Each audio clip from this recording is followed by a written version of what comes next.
Ah, there it is. Phoenix Wright Ace Attorney Trilogy. Got it.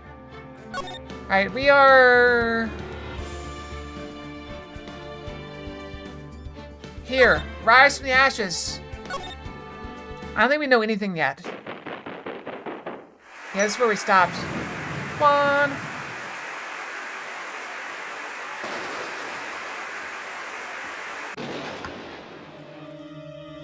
Wow, that storm sounded like garbage. Hitman! That's Agent 47, I know that guy. Wait, that guy had hair. Yeah, the rain sounds like garbage. Hi, Eric. Hugs. Is it a guy? Is it a girl?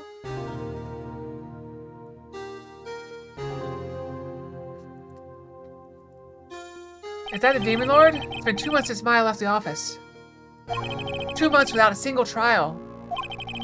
I have had offers, but none I took. That is, until the day that girl showed up. What kind of lawyer doesn't take trials? I don't know. I guess Phoenix. He only goes for the most crazy trials.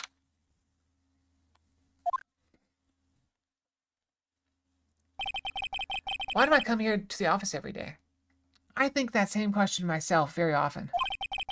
Like I want to work. He's in my head. There you are, finally. Where have you been? My sister's trial is tomorrow. Who are you? It doesn't matter who I am. It only matters who you are. Well, welcome home. The famous defense attorney, Mia Fey.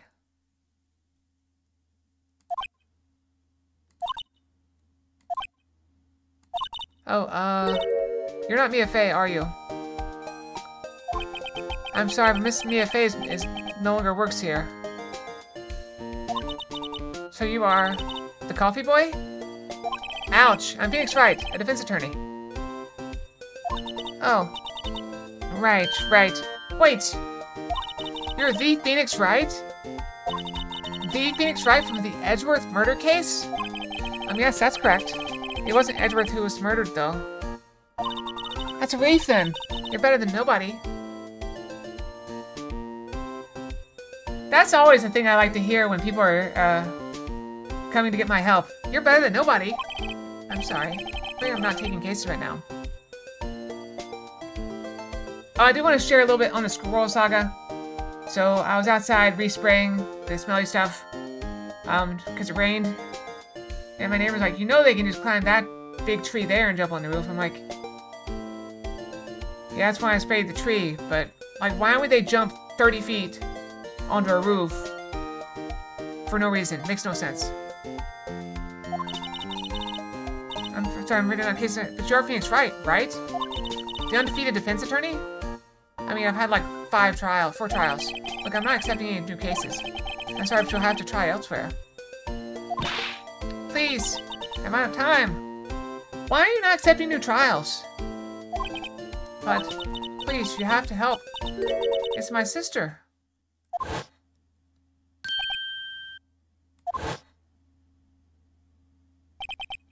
Maya, could it be?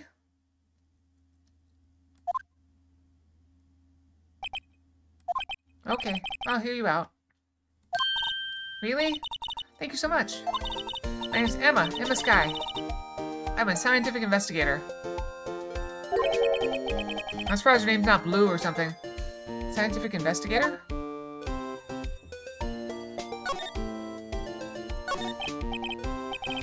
Emma, was it? So you're a scientific investigator. Yes, that's right. Is something wrong? No, it's just you seem kind of, jumpy. Or maybe just young? Young? I'll be 16 years old this year.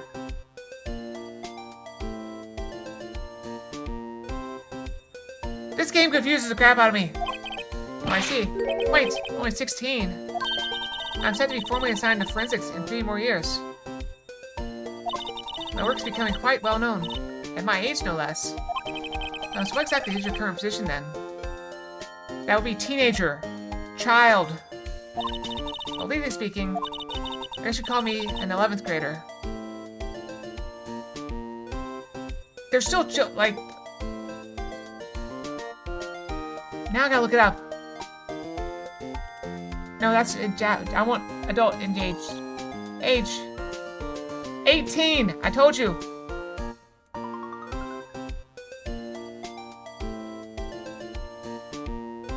It used to be 20. So, ha! I'm ready to do my job, at my age no less. Great, another future professional in training. Okay, what's the case? So what's this about, a case? You said the trial's tomorrow. My sister didn't do it. She wouldn't stab someone with a knife. She wouldn't. She would shoot them, or poison them. Maybe attack them with a baseball bat, but not a knife. So, it's a murder case. I don't care if there's a witness who saw her do it. She didn't do it. No, she didn't do it. It's a scientific fact. And there's a witness. Just talk to her. You have to talk to her. Right. I suppose I will. I promised her I'd bring Mia Fey, but... That's interesting. How'd she know Mia? So you want to be a scientific investigator when you grow up, then? Excuse me? I'm not a child. I'll have you... You are a child! Still, it's good to have a goal. That'll be a very unusual one.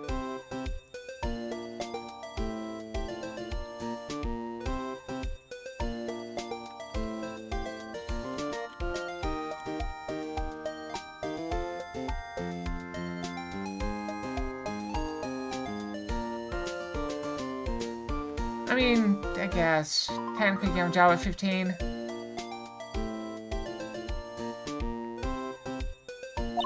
I believe investigations should be done scientifically. Don't you? Yeah, sure can't fault her for lack of enthusiasm. This case is handled scientifically. I'm sure my sister's name will be cleared. Your sister? I've been doing research, you know.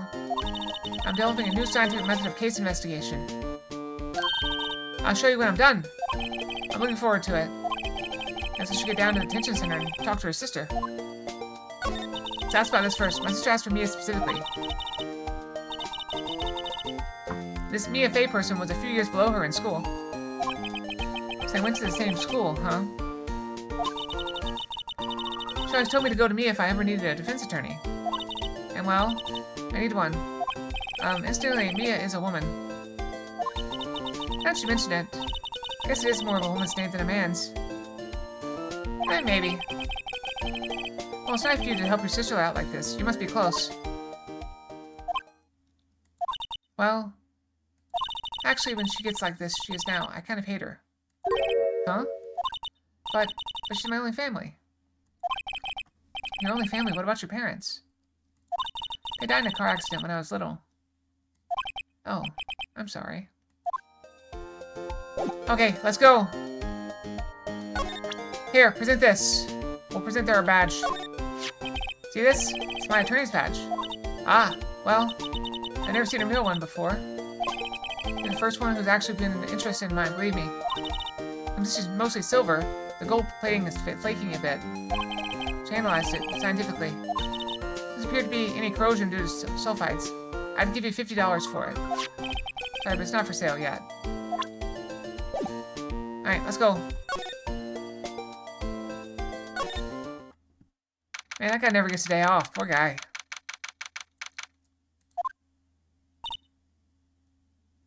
Why are you in detention? I wonder what's wrong with Emma. She got quiet all of a sudden as soon as we arrived. Guard! I thought I told you I didn't want visitors. Sorry, ma'am. It's just your sister. No excuses. Or do you not want to raise this year? Understood, ma'am. What was that all about? She has no face! Hi, Lana. What's with the... Is she in the military? Oh, is she facing away? She might be facing away. That makes sense. Funny. I can't remember specifically telling you not to come here. That's my memory is failing. Look. I didn't want to come here either, okay? But your trial's tomorrow, and you still don't have a defense attorney. I'll be the one in court tomorrow. This has nothing to do with you, Emma. It's just me, or does it sound a little bit loud? Turn it down just a second. If I can find it.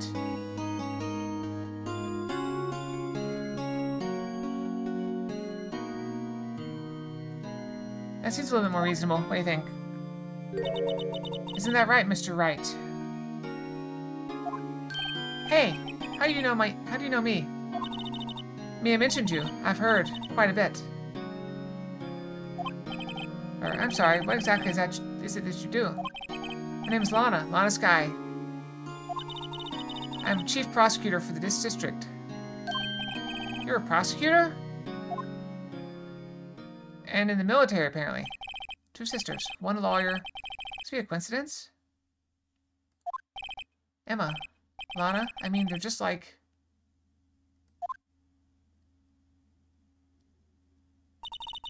Something wrong, Mr. Wright? Alright, let's see here. Presents attorney badge. Your badge looks new.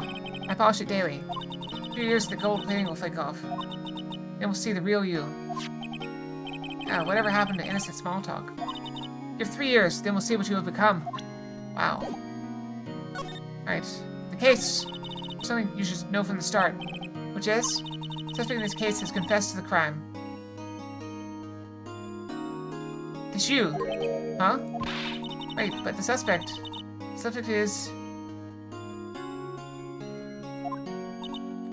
Me, I did it. Well, Mr. Wright... Well, why don't you begin by telling me exactly what happened? It took place yesterday, February 21st at 5:15 p.m. They're very fast with the laws. Like, stuff over here, you murder somebody, you go to, you know, holding cell for 2 years.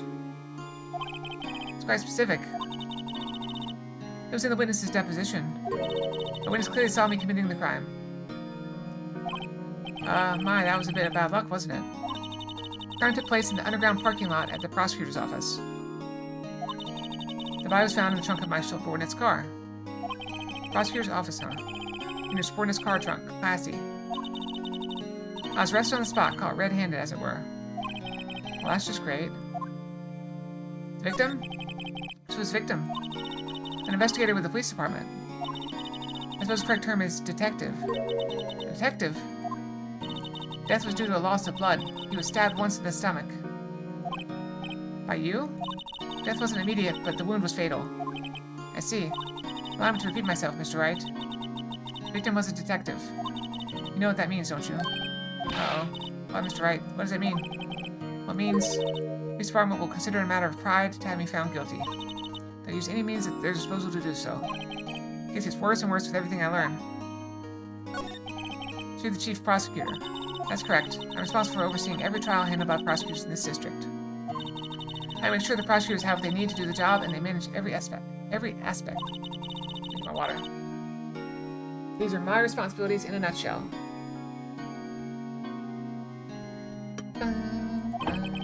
That's an awfully large nutshell. Still, I'm a little surprised. I would think you'd recognize the district's chief prosecutor, Mr. Wright. Huh? In fact, it seems impossible you wouldn't. Lana? What happened to your hand?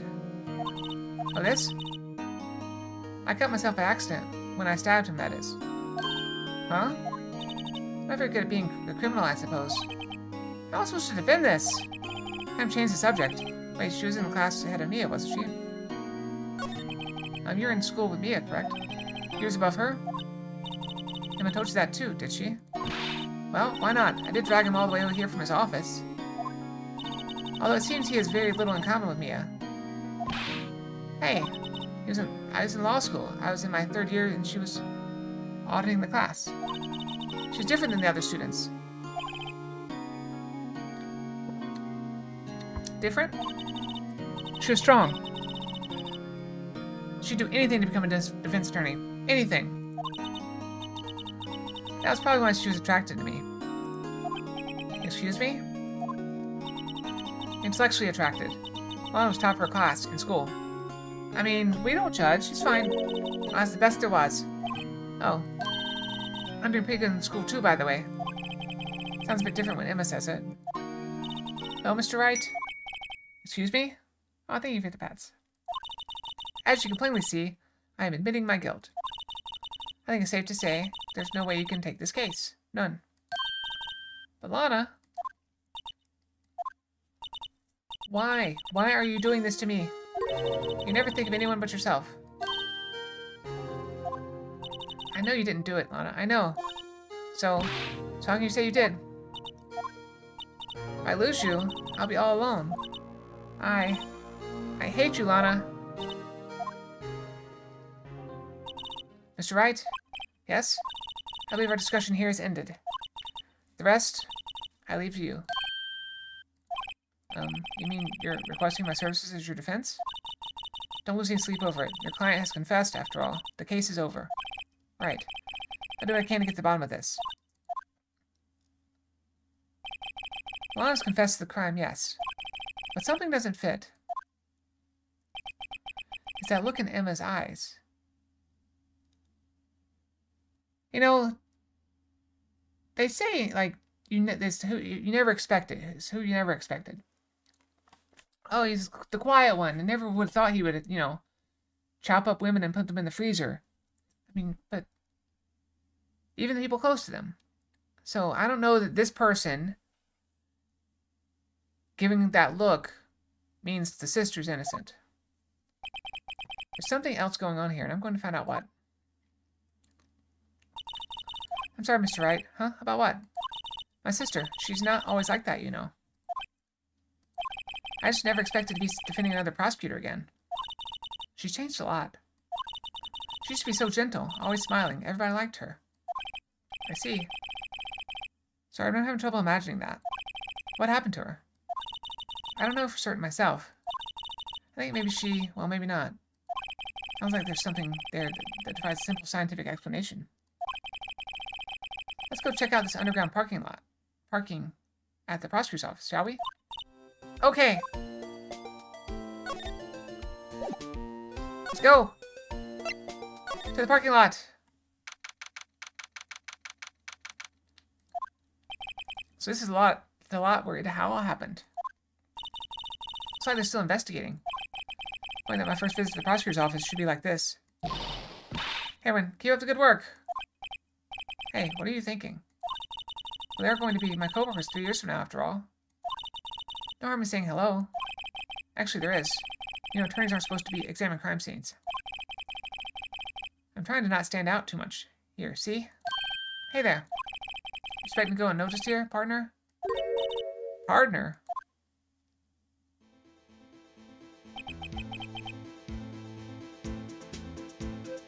Why is there a cowboy here? What do we have here? Looks like a bambina got loose from the ranch and is up to no good. Folks gotta learn to keep them doggies... I think that's doggies. Doggy? I don't know. Tied down, partner. It's also partner, not partner. Mr. Marshall! He's literally shaving with a knife in the parking garage. Marshall looks more like a sheriff to me.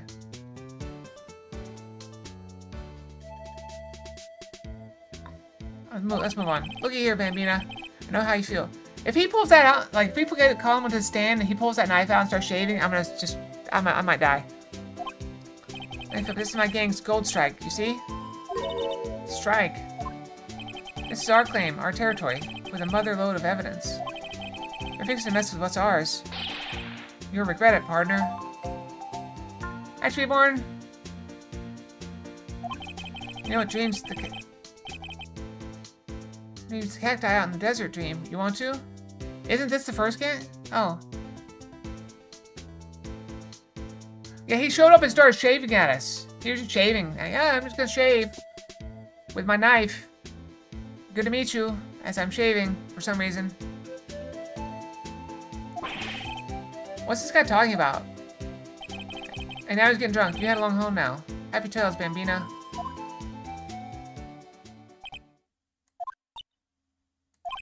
Was that, hombre a friend of yours? Kinda, sort of.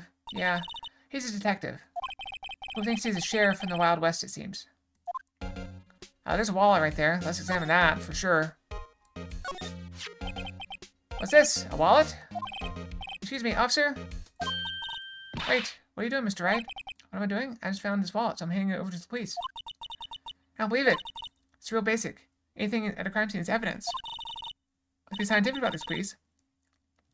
Just put it in your pocket. How is that scientific? Sounds like theft to me. Wallet hastily stuffed into pocket. I'm called to duty already, and at my tender age. Here, I'll teach you the trick to examining evidence in detail, okay? By the way her eyes are sparkling, I can tell she's been waiting for this. Okay, now look at the court record. Okay? Okay? Oh, it came up automatically.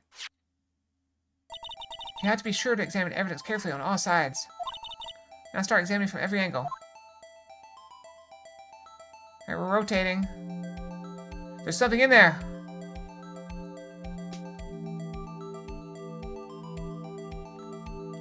Zoom in. Enhance. Enhance.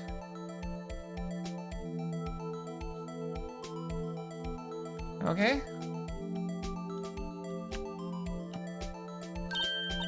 Oh look. I think there might be a clue here. Should check it out with a press of enter.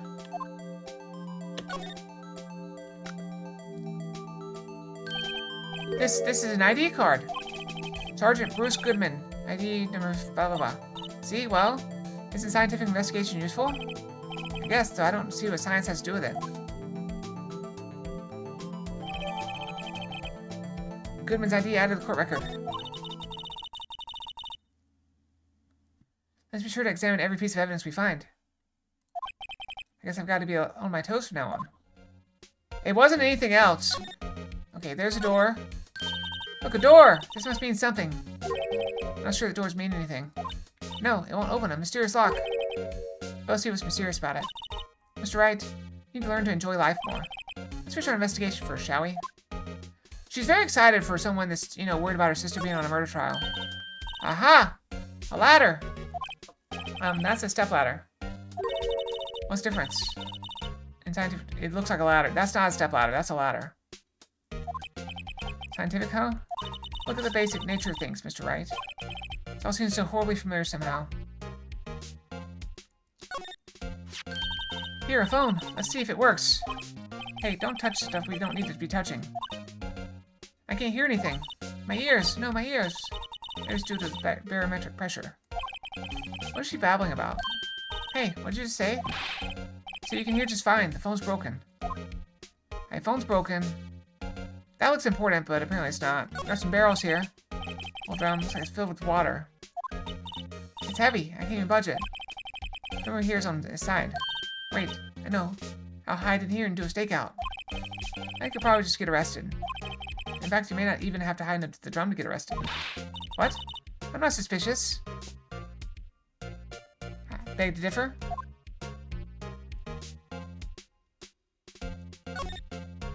This wall is in our way. It's got a faucet for water. Wait, I know. This wall is merely a facade hiding the truth. There's no wall, but a water tank. We'll see how it makes any difference either way. And we got a little... Oh. Thought that would be a clue. This is where the cars leave the lot. There on the ground makes it look more like an entrance. What are you talking about? It's plainly an exit. It's both, kind of a dual purpose. Ah, the theory of relativity. I gotta write this down. Hey, Mr. Wright.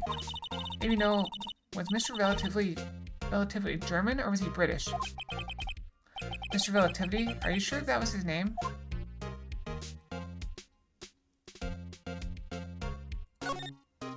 Look, a stylish glass-walled room. Very nice. See the whole parking lot from in there. It's a security, perhaps it's a cafe? Huh? Cafe security, yeah, that must be it. Let's check it out later. Is she stupid? I can't tell. I hate to break it to you, but I think that's probably just a security guard office. You know, I scored a 97 on my science test the other day. She might be stupid. Bet they don't have a test for common sense. There you go, yeah.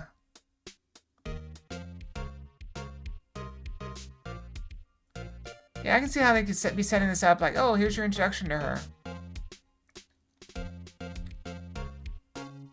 Anything useful here?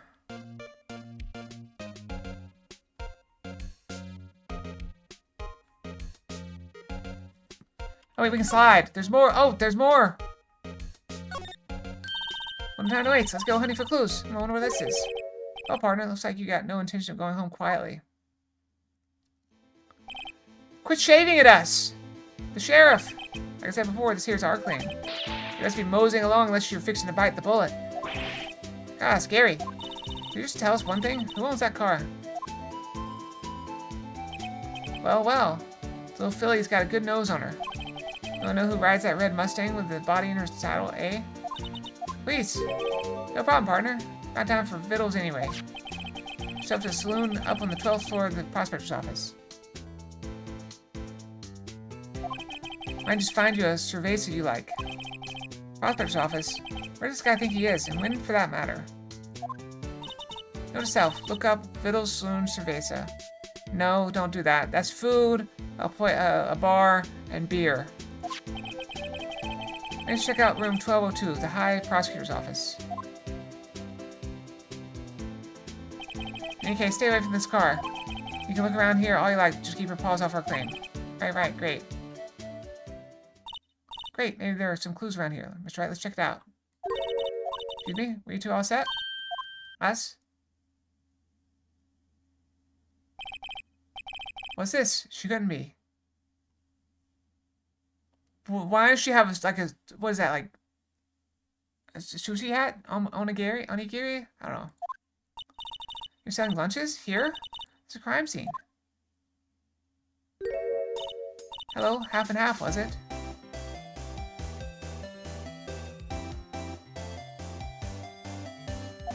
Oh, thanks. And you, sir? Yes? Some crunchy goodness coming at you. Thanks. Interesting way of doing business.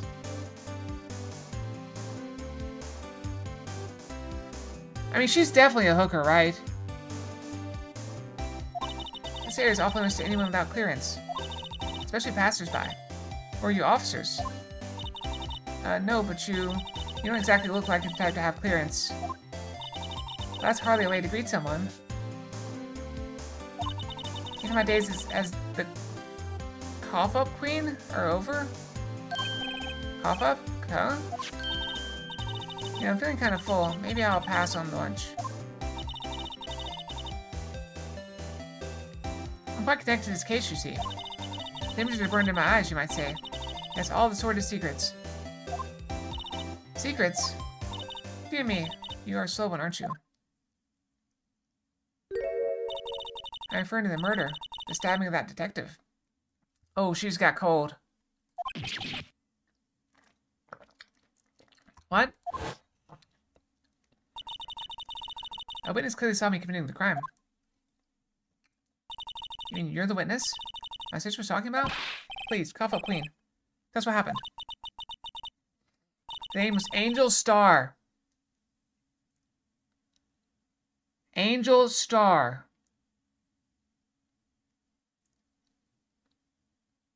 You still think she's not a hooker? Come on. Don't you go forgetting it. Or before you know it, I'll have you whimpering at my heels.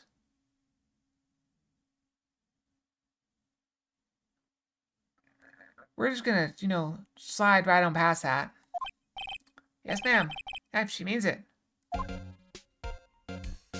Can we not slide?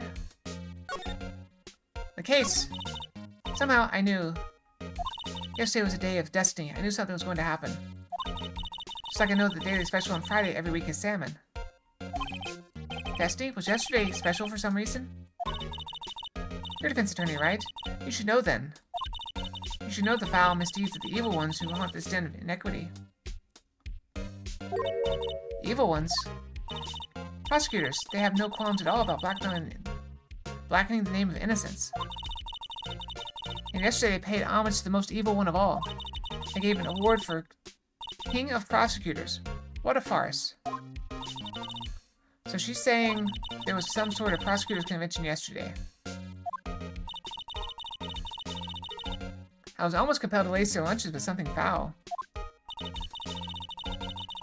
you have a personal grievance against prosecutors or something? Or is some kind of scientific evidence of this, evil? Young miss, mock me at your own risk. You'll soon find out why they call me the cough-up queen. I don't want to find out. No, I'll pass. Ew. Most heinous of all the evil ones, the one they awarded yesterday. It was in his car they found the body. Proof that he devours the evilest lunches of all. Really? Really what? I'm totally confused. One thing's clear, this lunch lady has a thing against prosecutors. So what exactly was it that you witnessed, Miss Starr? It was a fascinating spectacle, to be sure. And I feel I know what they say when they talk about a woman's wrath. See Lana Sky wield that knife so. And I flashed in anger, bringing him to a sad end. It's truly a sight to see. You mean you saw the very moment of the crime? The sound of his silvery ties to this world being cruelly cut still rings in my ears. And the rhythmic beat of Lana Sky's knife. Wait a second, you know Lana Sky? Of course. Quite a feat becoming chief prosecutor. How many lunchboxes of sin did she pack to make that journey, I wonder? First travel's light. Now, how would this pretty lunch lady know the chief prosecutor's name? Could we ask you a bit about yourself, Miss Starr? I came here every day to sell lunches. I import only the freshest and best from the Far East. For some reason, the box lunches are a hit here. Why not make the lunches here rather than import them? Did you say something? No? Only true connoisseurs can understand.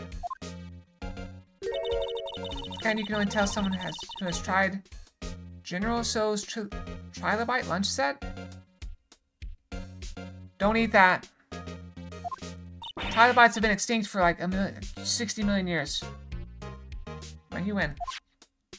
I don't even want to appreciate part of Trilobite's flavor.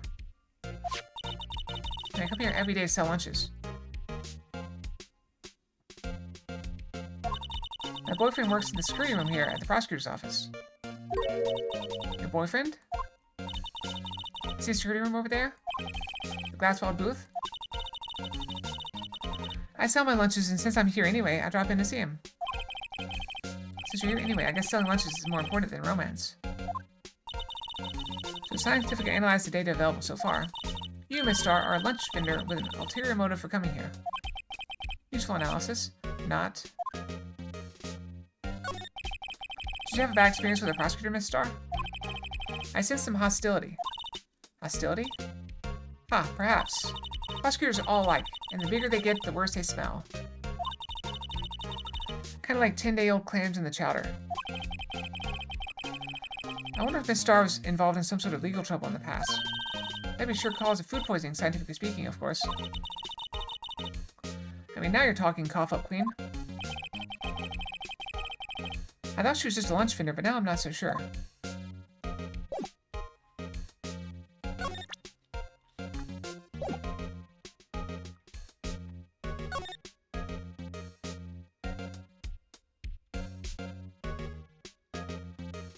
Alright, we can't slide over there again. So, can I look at this? Oh, did we pick up? Maybe we didn't pick up something. Maybe we got stopped from picking something up. I guess let's go up here to High Prosecutor's Office. Hey, there's a samurai. Oh, there's a... Is that Edward's suit? Kind of room that just screams, I can do the job. Quite changed from your office, really. Thanks. Look, there's a trophy or something here. Trophy? What, that shield? It's real nerve to display stuff like this. Whoever's office this is, they must be a real stuck-up jerk. That's probably your sister's. Phoenix Wright. You never tire of prying into other people's business, do you? That voice. Edgeworth! Long time no see, Edgeworth. Huh? Ah! Mr. Edgeworth! You know him from somewhere? Of course. I'm his biggest fan. My sister introduced us once and... Right. Her sister is the chief prosecutor, after all. Well, what brings you here? I warn you, I've been known to be a real stuck-up jerk. No, did I? No. It was just Mr. Wright here. He... Hey, don't blame me. We're just here to investigate a murder case. Murder? The body was found in the nasty bright red sports car in the parking lot. That's Edgeworth's car, isn't it? That would be my car. Told you. What of it? What? Your car? I'll say one thing. She certainly can't scream. Alright, let's look around his room first. I'm wondering, what the heck is this? There's a big K on it. Moments of prosecutors. Huh? Is that... It's the King of Prosecutors trophy. King of Prosecutors. It's a great honor. They send that shield to the best prosecutor each year. It's a broken shield. That means they got through the defense. What, so? It's like K, that's... K stands for King? Yeah, you got a problem with that? I didn't design the thing. King of Prosecutors, kind of like Employee of the Month, only better.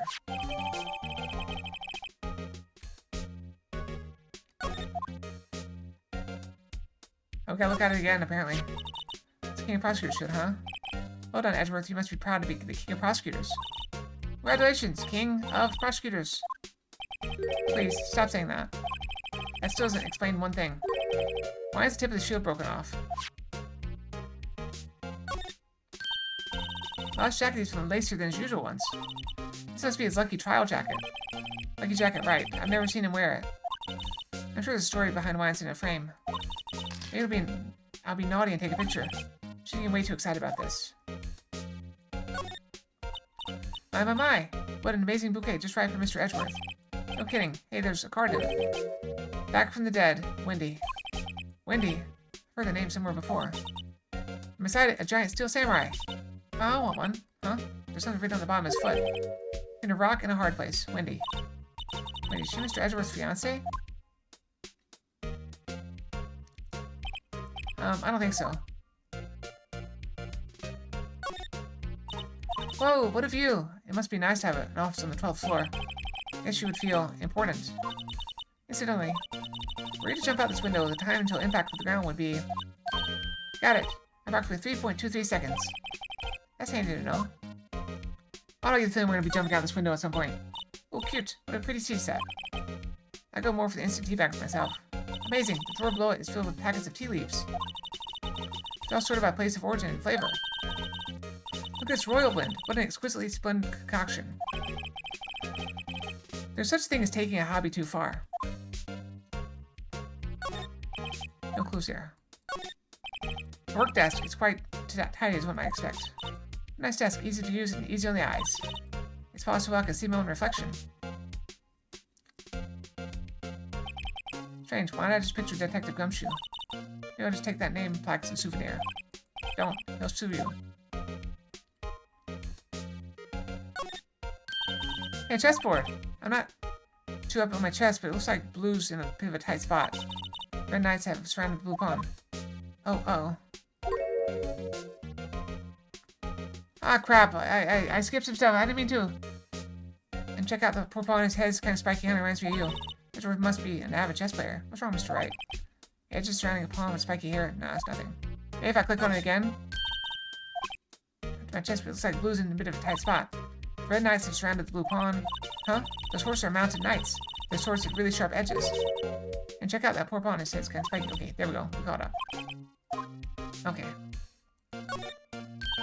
Whoa, these are all case files. They're stacked up to the ceiling. There's even a ladder. Odd. Well, Edgeworth wasn't good with heights. He wants someone to get them for him. Strange. Why not just picture Detective Gumshoe? Must say those case reports are so close to you. He's so cool. Wouldn't say that if you saw him sweating bullets up on that ladder. Why do I keep picturing Detective Gumshoe? It's fine. I just repeated it. No big deal. It sure has such a comfy sofa. Sofas like this make me want to curl up and take a nap. Betty pores over his case files here until the wee hours of the morning. He takes off his jacket, rolls up his sleeves, and goes to sleep using his arms as a pillow. I don't believe it. She's actually daydreaming about Edgeworth working. By the morning he has sofa hair, and and little creases on his cheek from the seams. He's so cool. Surveyor's cool. Alright, we need to talk to Edgeworth. So the body's found in your car. Go ahead, say it, right? You think I did it, don't you? After you went through all that trouble to help me last year, no less. No, we don't think you did it. I mean, it was my sister who stabbed him. Oh, wait, no, she didn't do that. I mean... Wait. So you're the chief prosecutor's little sister, then? Yes, sir. Emma Skye. Is that Emma or is it Ema? I don't know. It's nice to meet you again. Now, that didn't sound forced at all. And now I remember. You've really grown. I'll admit, it was a surprise for me, too. To think that my own car would become the scene of a murder. More surprising still, I'm being forced to prove my superior's guilt. I can understand. Wait, what did you say? Lana Skye is the chief prosecutor, the top prosecutor in the district. She can't prosecute herself, so I'll be the prosecutor of the trial tomorrow. You, Mr. Edgeworth. To be honest, it's a bit of a miracle I'm still here at all. What do you mean? Rumors. You've heard the rumors about me, haven't you?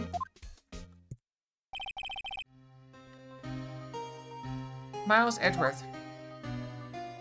It's hard to remember a time when there weren't rumors about this guy.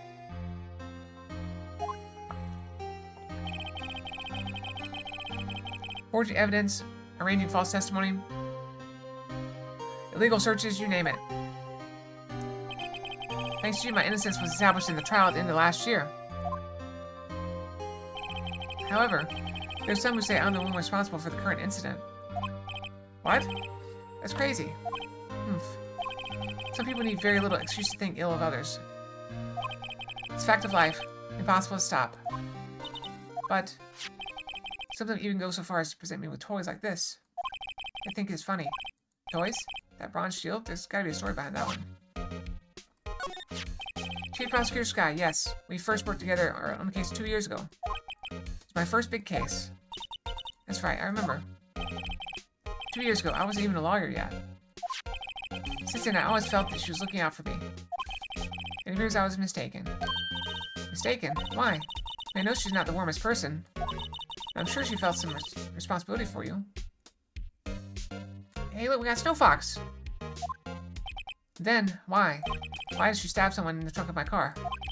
Not only that, she stabbed him with my knife. What? What? Mr. Edgeworth, your knife was a murder weapon? Be specific, it was the knife I keep in the toolbox in the trunk of my car. There's a blood, no prints. Edgeworth's knife has a court record. Edgeworth? What? Are you sure you didn't do it? Come on, can't you take a joke? You have a sense of humor, Mr. Wright. Okay, let's look at our stuff. Can we look at our stuff? Let's start with this. We got this before, we didn't actually do anything with it. Police department. Okay. Alright, let's look at this thing.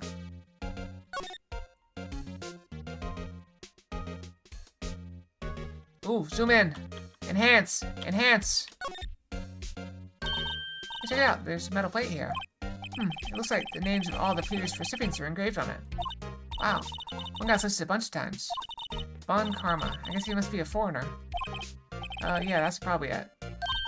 Well, wherever he's from, he must have been an amazing prosecutor. I'd like to meet this Mr. Von Karma sometime. He says that his name does have kind of a ring to it. Can we look at anything else?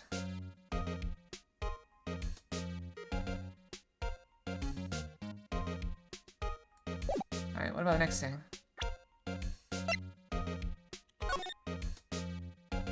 Rotate. Enhance. Enhance. Enhance. Must be the victim's blood, right? That or Edgeworth cut himself peeling an apple. What's Edgeworth doing with a knife like this anyway? Hey, maybe he spends his weekends roughing it in the wild. Edgeworth? In the wild? I think my fruit peeling theory is more likely. Are you kidding? I always pictured him as an outdoorsman. Now there's a scary thought. I honestly didn't expect to get anything for that. Okay.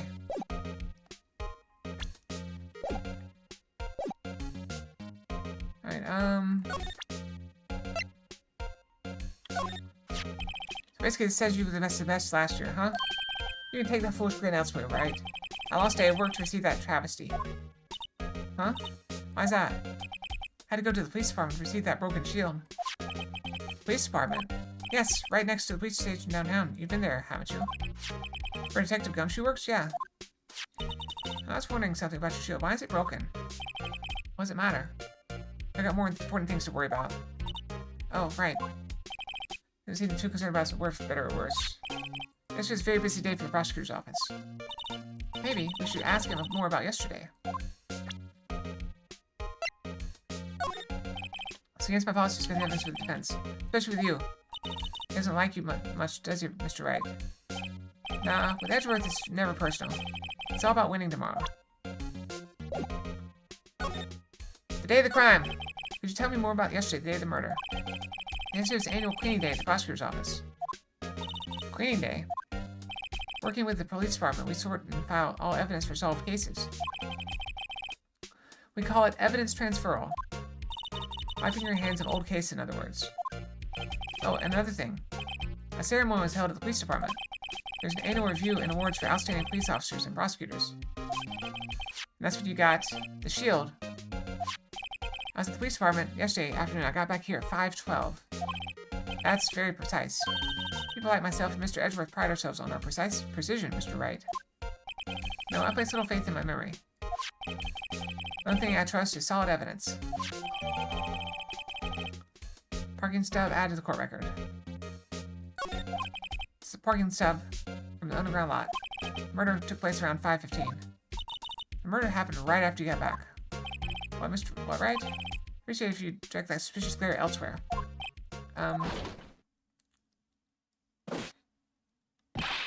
Excuse me, is Mr. Edgeworth anywhere on the premises? That guy feels offensive for some reason. I'm Edgeworth. What is it? I'm here, sir, at the request of the chief, sir. Got your report, sir. Report. What? Did you find new evidence in the case against Chief Prosecutor Sky? I don't like the way this conversation is going at all. Sky, sir? No, sir. No name of that kind, sir. Not in this report, sir. I think I just heard Edward's lid blow. Edward's lid isn't on very tight, is it? I made a clear request to the police department, did I not? I need to focus on the trial tomorrow, so don't bring me anything unrelated. Sir, sir. I'm just following orders, sir. They told me to bring this to you. I wasn't aware of the particulars of your arrangement with us, sir. Give me your name. Yes. Yes, sir. Meekins, sir. Officer Meekins. Right, Officer Meekins, take your report and leave. And good luck with that raise next month. But sir, I didn't know. Poor guy. Looks like he was absent on the day they gave out brains and good luck. Right. Yes, sir. Guy caught me off guard. As you can see, I'm busy. You may leave now. Let's do what he says, Mr. Wright. Victim was a detective in the same department as that patrolman just now. Go down to the police department. You can ask more there. Thanks. He seems to finally calm down at least. Alright, let's look at our stuff. We can make a look at this thing. Oh, wait. Now it's actually 17:12. Day of the day of the crime. Murder took place 3 minutes after Edward parked. 3 minutes after parking is a very short time. Well, he was held up and looked at a couple extra red lights. He wouldn't have been caught up in this whole affair. Perhaps. Goes to show you never know what'll happen when you run a yellow light.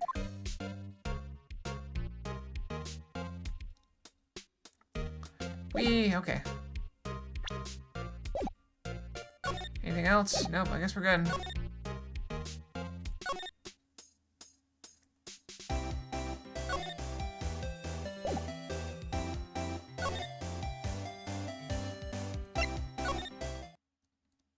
This is new. Oh, wait, they remember the mascot? They got the mascot out front. Okay.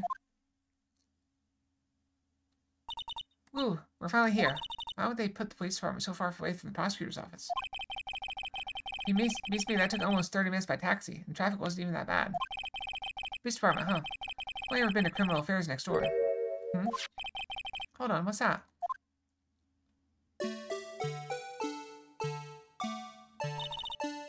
disturbing. Why does it undulate like that? Oh, that reminds me of something I saw. A guy made a Christmas decoration, animatronic. It's basically animatronic like this, but he dressed up as a person and hung it from the roof, and like the legs like kick and stuff.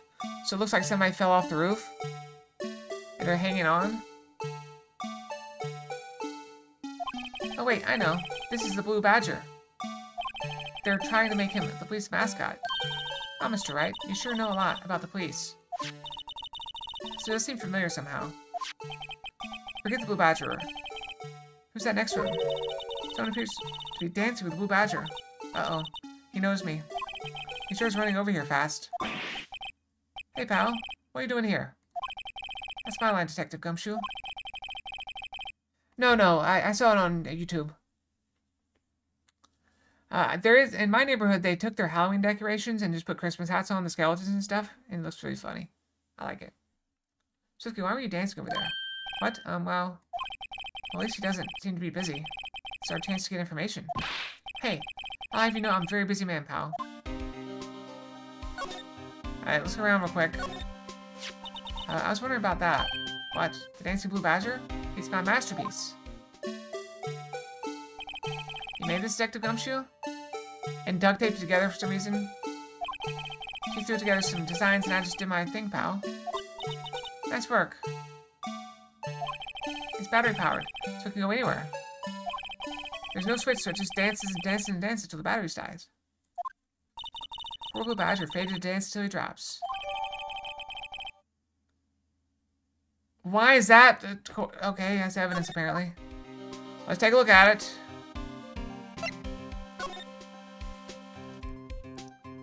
Okay, that's not helpful. You can't move that around, I guess. Look, that patrolman is just saluting the other guy. He must be a detective. I said, hey, you do that. Your soup will get cold, buddy. That's hilarious, sir. I laughed so hard I cried. I guess he wasn't saluting. He was wiping tears from his eyes. Make a good pair. Police car? That's right. Do you know why patrol cars are painted black and white? No idea. Why? I think they're designed after a panda. I don't think that's accurate at all. A panda? Not that it's scientific proof. It's just a theory.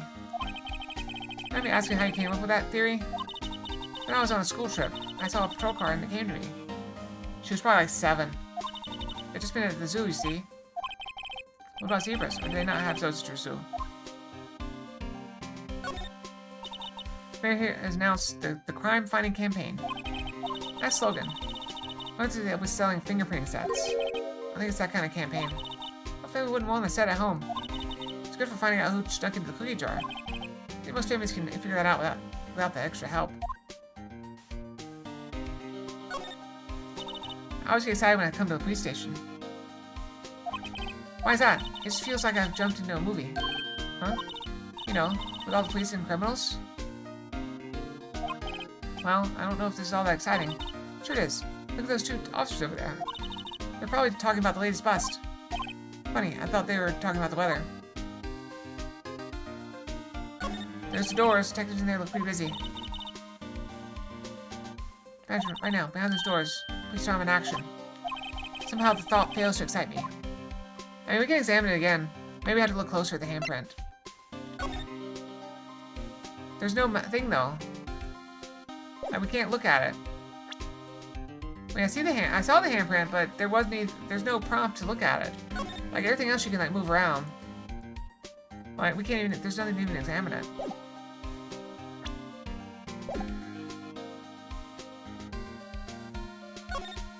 The usual wander posters are hanging up on the bulletin board here.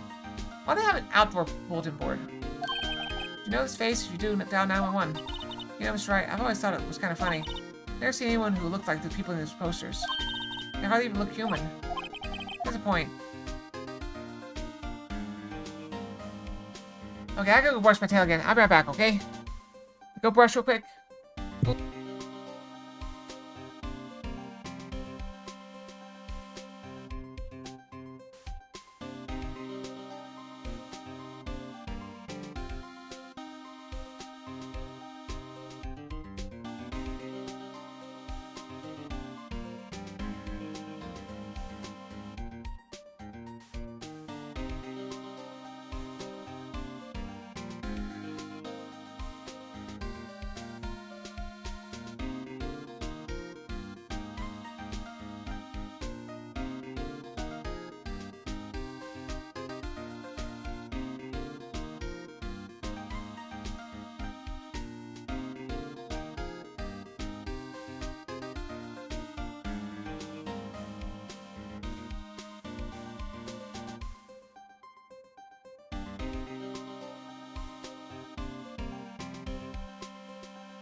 I'm back. Hi, Cal. Good morning.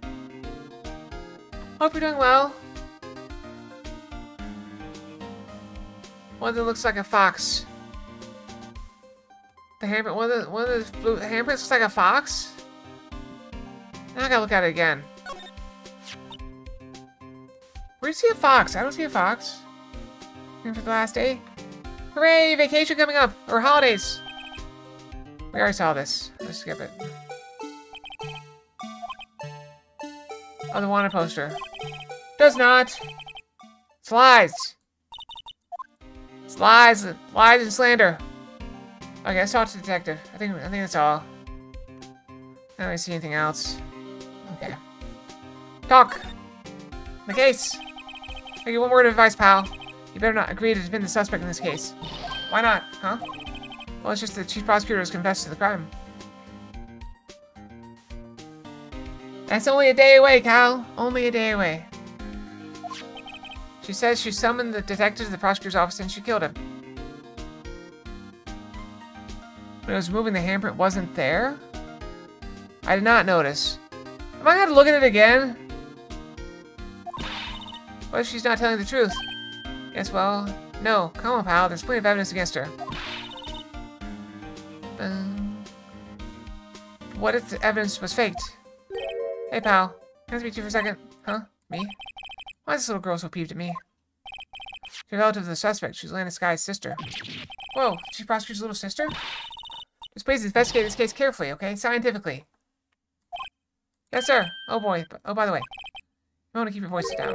You don't want to be overheard using words like faked. Huh? It's just a sensitive issue with us these days. Okay, we'll go look at it again. When it's moving, let's take a look. It's right there. The handprint's right there. What are you talking about? The handprint, it's still there. Why are you saying it's not there? Why are we looking at this again?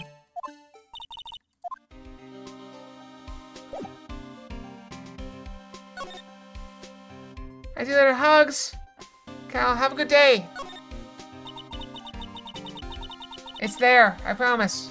I see it. So what are you doing here, Detective Gumshoe? Me? Oh, well, nothing, really. They kicked me out of criminal affairs. Detective Gumshoe? What did you do this time? What do you mean this time? What happened? I know things are busy right now. I mean, with my sister's case and all. It's true, we've never had a chief prosecutor murder anyone before. One of the highest-ranked people are being led into criminal affairs now. The lowest-ranking guy in there is our chief of detectives. They're not letting any of us rank-and-file detectives in at all. None of you. I know it's an important trial, but isn't that a bit odd? So I thought I'd spend the day getting the Badger dance down pat. Isn't there anything else you could be doing? Chief Police himself is directing this investigation, pal. And Officer Marshall was assigned to the underground parking lot. Officer Marshall. Now that I think about it, Emma did seem to know that Marshall guy. A patrolman in charge of a crime scene. It's unheard of, how? Alright, should we go... Where are we going? I guess we'll go back to our office.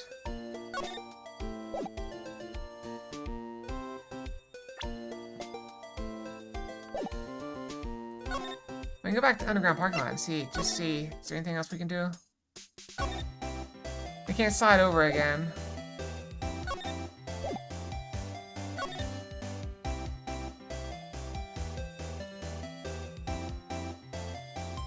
Let's go back here and offer him stuff. Hey, that's it. That's the King of Prosecutors award that Mr. Edgeworth got yesterday. You're at the award ceremony, Detective Gumshoe? Of course, pal. Got an award for diligence myself. Congratulations. I was wondering, why is the award a shield? And why is it broken? Well, there's a reason. I'll tell you what it is later. Nothing's forgotten. And I was proud of Mr. Edgeworth for winning that award. Even with all the naysayers in the prosecutor's office. Naysayers? Must be because of the rumors. I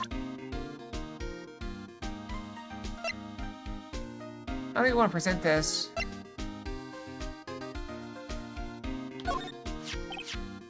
Found Mr. Edgeworth's car stabbed with Mr. Edgeworth's knife, huh? What would drive Chief Prosecutor Sky to do such a thing? Wait, I mean, sure, of course, someone else really did did it.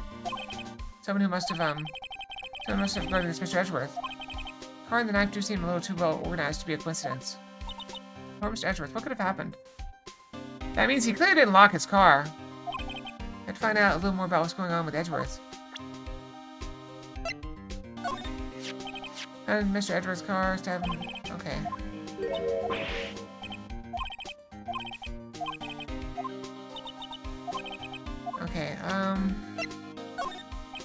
Okay, I had to keep my mouth shut on that one. I know better than go blabbing on things about it. You made the thing! I don't want you to do that either. Good. Alright, so do we go back here and talk to Edgeworth again?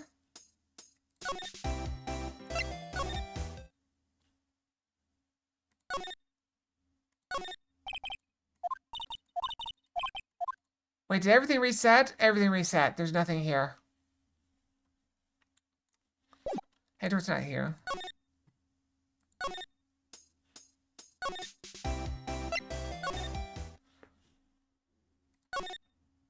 Is that guy still just standing there?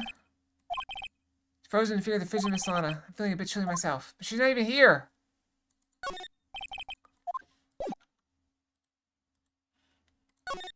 Let's see, I guess we go back to law office. We're missing something. And I don't know what. Oh, Edgeworth troubles. There we go. He's in a tough spot. Again. Again.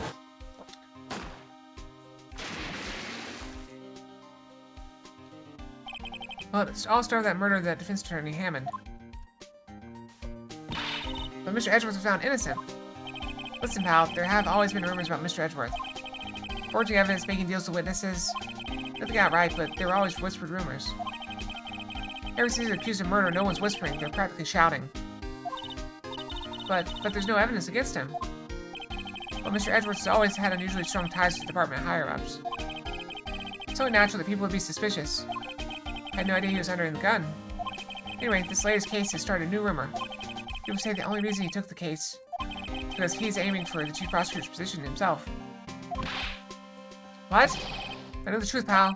Nobody wants to be the one who has to prosecute the chief prosecutor. Mr. Edgeworth is biting the bullet on this one. He's doing this for all of us. Alright, where do we go now? Here?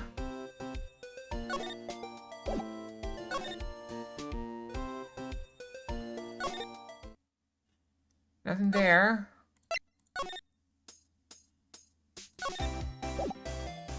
We're missing something. Can you look at the computer? No?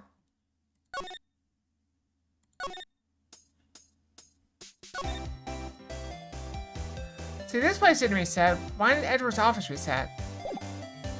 I guess we can go up and look at everything again. Why is everything here reset?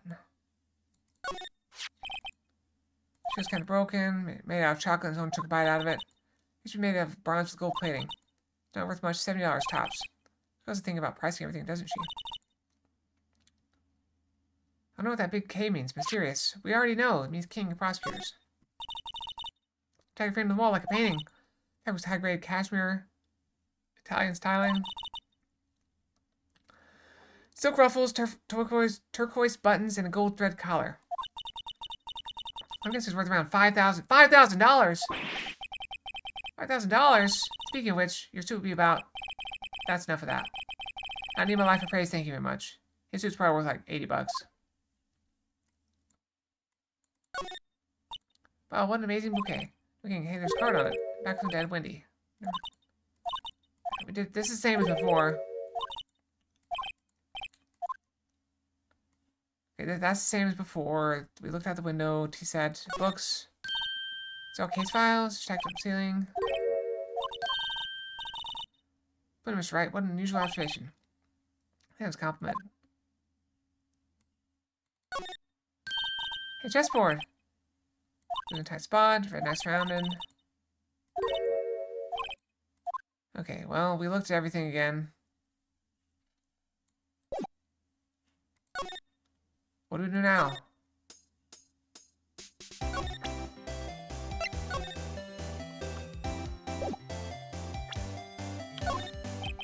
Take a look at this.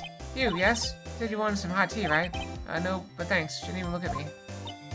You must have brewed tea this a long time to get a rich flavor like this. We pre-infuse the leaves with steam before brewing. It is, so that's the secret there. Aroma. Exquisite.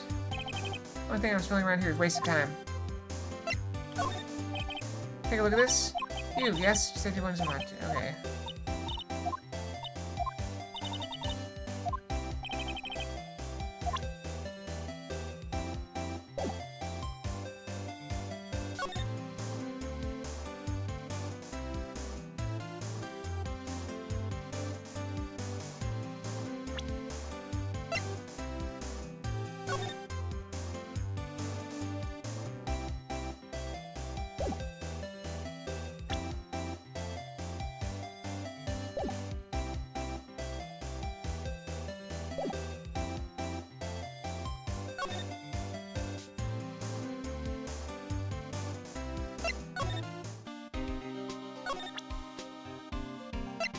Alright, we didn't try this before. We can talk about this. The Detective's ID card. You can't just keep that. You have to turn it into the police. Like you that gave me so much trouble all the time. Detective Gumshoe must drop his card a lot. Let's see. Bruce Goodman. Goodman. Sounds familiar. My mistake. You work at Criminal Affairs? Whoa, now I remember. Bruce Goodman, he's the victim. That's what I thought. Just more Detective Gumshoe? Well, I didn't want to present it because I figured he'd take it from us. So this ID card belonged to the victim? He was a detective like myself. Detective Bruce Goodman. Don't you think it's strange? I mean, why would the victim's ID card be lying on the ground where we found it? Detective Goodman should have been in the police department yesterday. An evidence transferal for Casey handled 2 years ago. Evidence transferal. Mr. Edwards mentioned that too. But Detective Goodman was killed at the prosecutor's office. That's the thing. It's hard to say this, but where's the chief prosecutor's guy caught him out there to the parking lot? Lon's confessing as much. And that's all I know about that. I'm not officially on the case, you know. Thank you. Why aren't you handling the case, Detective Gumshoe? I met the guy what was his name? The guy in the parking lot. That'd be Officer Marshall. He's appointed directly by the chief of police. Officer Marshall, is he some kind of Wild West sheriff or something? No, Jake Marshall's just a regular officer. From West LA. For a moment there, I wasn't sure. Look, let me try to make things a little easier for you. Show them this and they'll let you examine the crime scene, maybe. Hooray! Okay. I'm surprised this gets anywhere. I think you're supposed to be there. Nobody will... That works! This works like 90% of the time. If you act like you know what you're doing and are, you know, in the right place, people will not question you like 90% of the time. Alright, let's go back to the crime scene. Looks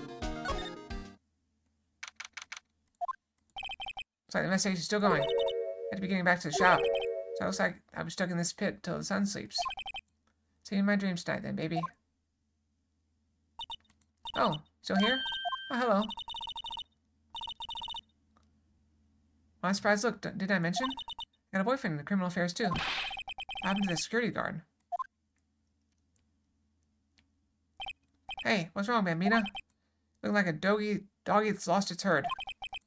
Jake Marshall. Trained guy put in charge of a crime scene. He's contaminating the crime scene! Look at this! He's dropping hair all over the place! The victim. There's something I want to ask you. Scene of the crime. A cold grave for men who've lost their dreams. And me, I watch over them as they sleep. Dreaming of the desert's harsh judgment. He's asleep. Well, should we show this helpless case something to catch his interest? Something I want to ask you. He's not talking.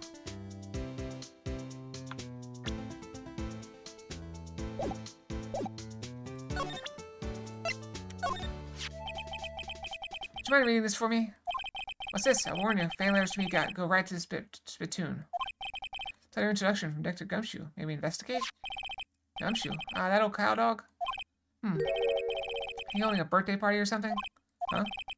Look, it should say letter of introduction. It says invitation. Ah, he just miswrote it. Wait, why am I getting all defensive here? No worries, this proves it's from Detective Gumshoe. Better than a blood test. Guess I better let you in then. Thank you, Officer Marshall. That's right, he's a patrolman, not a detective. Which reminds me. Hey, wait a sec. Is there crimes supposed to be handled by a detective or higher? Well, folks, clues are calling. Welcome to our gold strike. Daylight settler, strike out for the lands unknown. Manifest destiny, let's have a hoot nanny. No self, police investigators are like settling land. That's right, what do you say? Don't be needing this anymore. Crumpled and discarded. Alright, can we talk to him now? Mr. Marshall, can you tell us more about the victim? Good men always die young, remember that, partner. Could you be a little more specific? Bruce Goodman. You're a detective, right? Goodman! Oh, see, good men always die young. Oh well, aren't you a feisty doggy there now? Detective Goodman was stabbed here at 5:15. Smiling Madonna told me the tale. I think he means the witness, Miss Angel Starr. One stabbed to the chest, a fine piece of work. Here's the autopsy report. Died within an hour and a half of 4 p.m.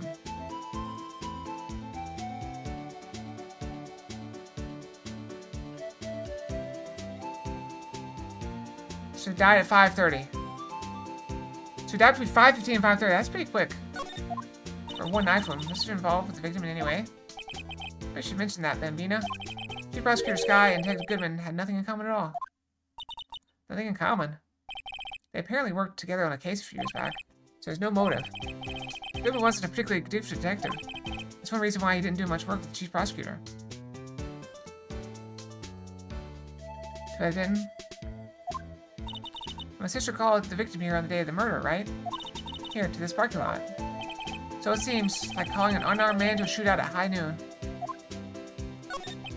I don't mean any offense, but Officer Marshall, you're a patrolman, right? Not a detective? Calling me out? They shoot you for that in Texas. They shoot you for anything in Texas. Huh? I was on one of them fancy shoot detectives till 2 years ago, to tell you the truth. Oh, really? Now he tells me.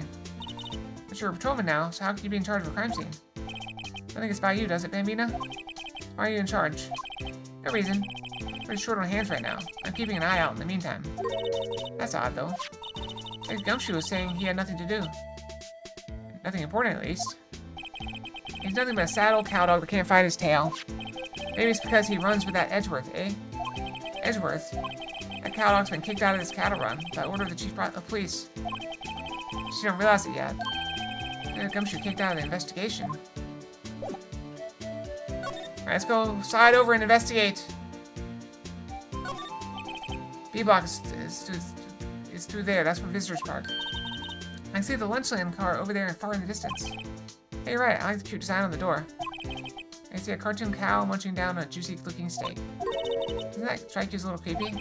Just don't think too deeply about it and you're fine. Yeah. Oh, this is, that's something they do in Japan, right? You drive the car in, then they lift it up. What's this? Looks like a note of some sort. Something's written on it. 675-12-2. Right, let's see, oh, that's an S. 67S 12-2. There's a name printed on the good paper about that Goodman. He thought his pocket when he was killed. Well, so, what does it mean, right, Mr. Wright? How am I supposed to know? Myself, for protective reason, go to Edgeworth, not Wright. Sure, Edgeworth wouldn't know what this means either. Goodman's note added to the court record. Alright, let's look at our court record.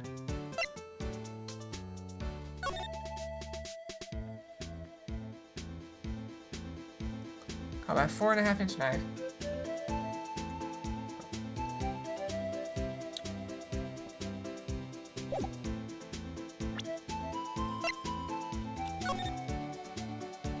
We can't inspect this?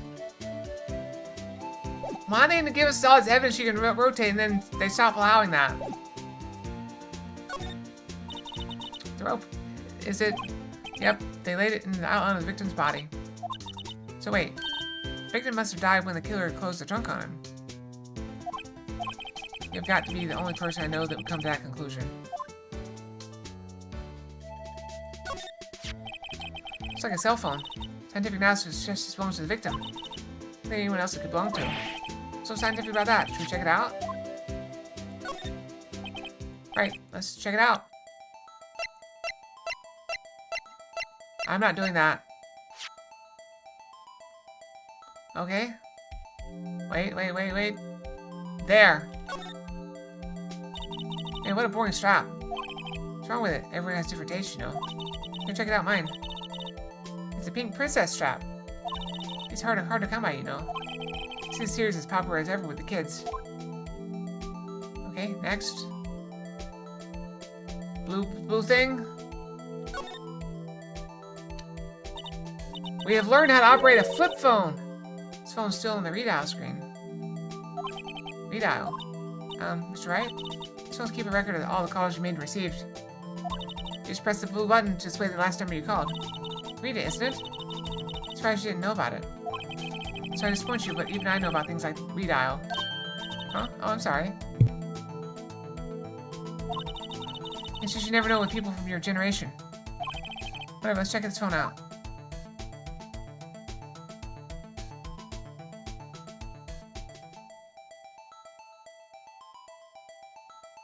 Can we not like move it? This is really awkward. Yeah, for the most part. Now the only people that use flip phones are people that are old or don't want smartphones, or they're probably very useful. Like I think there's probably a market for flip phones for like people that need to communicate, but like they work in places where they're not allowed to have cameras and stuff. So they have a like one of these phones that doesn't have a camera and doesn't can't record things. Now see who the owner of this phone called last.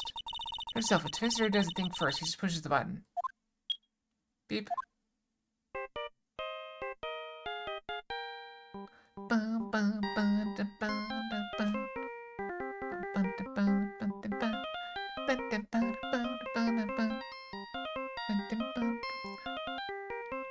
I like it. It's catchy. Hey, that song, I know that. Hey, what's going on over there? Ah, oh, sorry. I see you, partner. You pressed redial on that their phone, didn't you? Oh, yeah. Whose phone is this anyway? He's on the ground over there. Whose is it? That belongs to Chief Prospector Sky. I almost thought he said it wrong, but he said Prospector. What? It's my sister's? She apparently dropped it when she was taken into custody, right after the crime. Look, the last call was made right when the murder occurred. Like she was fixing to call someone. I think she only spoke for a few seconds according to this. Who did she call? No idea. Sorry, partner. I got a question for you, partner. I heard a phone ring just now, one of those newfangled ringtones. Oh? Oh, I'm sorry, that was my phone. What? Your phone? Yeah, it's kind of strange, but someone called me right as we picked up the other phone, a wrong number. It's not a wrong number. She called him. Hope you're not lying. They shoot you for that in Texas, partner. See, they shoot you for everything in Texas. Oh, I'm inside the wrath of the Lone Star Patrolman. Cell phone added to the court record. Last call made at 5:18 on the day of the murder.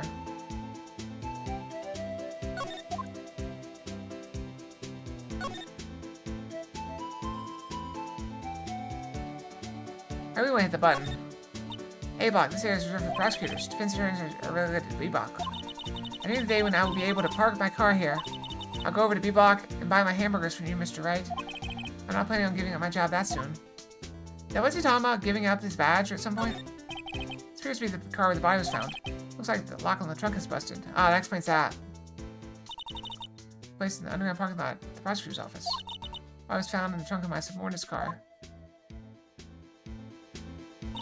Quite a luxury car. It just screams, I have money to burn. Yeah, prosecutors get the big bucks.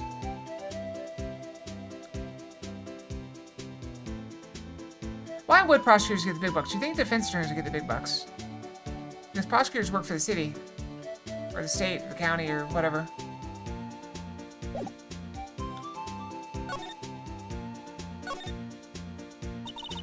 no connection between Detective Goodman and my sister. That's correct, but there's a gold mine of evidence against her. And the prospector tomorrow is none other than Edgeworth himself. I'm afraid your sister's fate is decided, Bambina. Many condolences. Off to Marshall. Yeah, Bambina? How can you say that? You and my sister, you were... There's something between this cop and her sister that I don't know about? I apologize, Bambina. Something must have gotten to me. Also, Bambina is not cowboy. That's like Italian.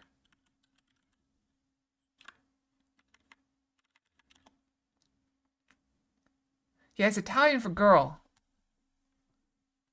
Why is he pretending to be a cowboy using Italian slang or Italian words in Japan? I don't understand. That's been bothering me. Like, I feel like a cowboy would say something like darling or, sorry, darlin'. Don't pronounce a G if you're a cowboy.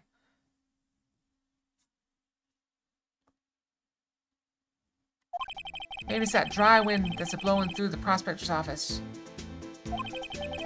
Dry wind or ill will. Someone's up to something here, but who? Suspicions about Mr. Edgeworth have been flying around for nearly 2 years now. Forged evidence and arranging testimonies, you mean? He's unbeatable because he did whatever it took to win. Unbeatable, that is, until he met you. Rumors are just rumors, aren't they? It's the prosecutors we're talking about. Evidence is everything to them. If you follow the rumors about Edgeworth to their source, you find one person. But they're off limits. Untouchable, you might say. One person? Who? Hate to say this, but it's your sister, Bambina. Chief Prospector Lannis Sky. What? My sister? Edgeworth couldn't rustle all this cattle by himself. Some people load their guns with bullets. Some people load them with deals. What you're saying, Edgeworth is making deals to win trials? Where there's gunshots, there's bound to be bullets. That's what the old timers say. No, nobody says that. Not a single person. There's a big old secret hidden around here somewhere. Everyone knows it. Is that why Detective Gumshoe was taking off the case? They targeting him because he is closest to Edgeworth? So, well, how are we doing, Mr. Wright? I guess we got some clues. We have an autopsy report, a note from the victim, and a cell phone. So you think we'll be okay? The only thing still bothering me is that Lana is confessing to the crime. She says she did it. No problem. I can guarantee she's not the criminal. Oh, by the way, Emma? Yes? I know that song your phone plays when it rings? What? It's the Steel Samurai theme song, isn't it? Oh, that's her phone, so she's calling her sister. That popular TV show for kids? The phone that rang earlier wasn't mine. It was yours. At 5:18, just after the murder took place. Your sister called you, didn't she, Emma? Hi, I'm sorry. Can you tell me what you talked about? She hung up right away. I see.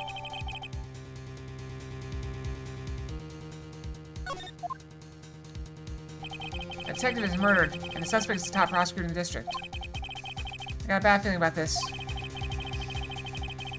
Like, maybe I still don't know everything that went on here. See, at first when Phoenix said, "Oh, that's my cell phone," sorry. I thought maybe she called him because she's like, "Oh crap, I'm in trouble. I need a defense attorney."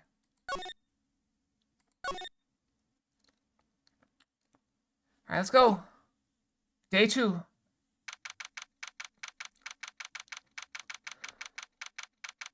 Number 2. How'd the investigation go yesterday, Mr. Wright? Frankly, there are still a lot of gray areas. Or rather, the whole thing is one big gray area. Don't worry about me. No matter what the outcome, I'm ready to accept my fate. I believe in you, sis. Mr. Wright, let me offer you a word of advice. Yes? A defense attorney should never believe their client. Defendant is called to trial because they are suspect of wrongdoing. Never forget that. Miss Sky, you remind me a lot of Mia. But there's one decisive difference between you and her. And that is, you're not a defense attorney. I believe it's almost time for the trial. That's the only thing difference, not the psychic power, not the fact she comes back as a ghost. You know. Good luck, Mr. Wright. He's also talking like she's still alive. First try without a Fae helping me.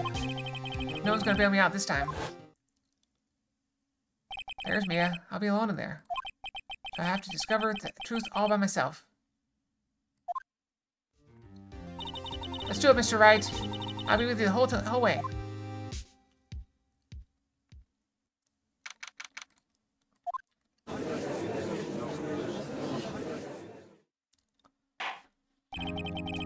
Court is now in session for the trial of Miss Lana Skye.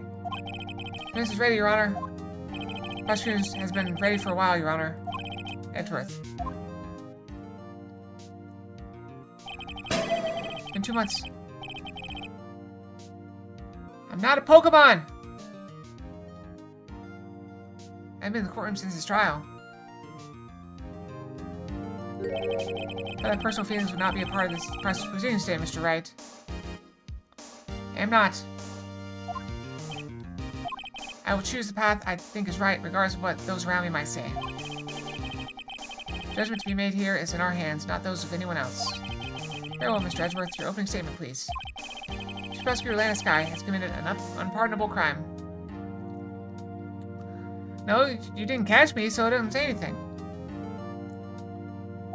Not only this, but she was rash enough to commit it in the prosecutor's office lot. Wow, he's much more forceful in person. I suddenly feel like confessing to everything. However, she will now pay for her rashness with her life. There's a witness to her crime. A professional witness. Well then, call your first witness, Mr. Edgeworth. I should call his first witness, Miss Angel Starr, to the stand. Cough up, Queen? Huh? Haven't I seen you somewhere? Don't admit that, Judge. We all know she's an escort. You ordered the caviar lunch, right? Oh, caviar. I've never eaten caviar before. You're just really wolfing it down. I have a Fiesta Bowl. Ooh, that looks good. You're making me hungry! Ah, I just ate too. Oh, thanks. Will the witness state her name and profession? You, sir. She ordered a fingerprint lunchbox? It is too early for lunch. Your name and profession, please. Well, Your Honor, how's it taste? That's why everyone raves about caviar. It's so tasty, it hurts. I always thought caviar would taste like pickled tapioca. What the heck does pickled tapioca taste like? Name, profession, now. Me? The name is Angel Starr. Don't go forgetting it. I found myself running Lunchland these days. Is that what you wanted me to say, Mr. Edgeworth? Very well, witness. Please describe the incident to us. Prosecution will wait. I'm not finished eating. Hurry it up. Very well, Mr. Edgeworth. As you know, we usually call on the police to provide a description of the crime. I mean, she's doing great. She gives everyone sushi, lunches, and that sounds nice. Depending on how much it costs.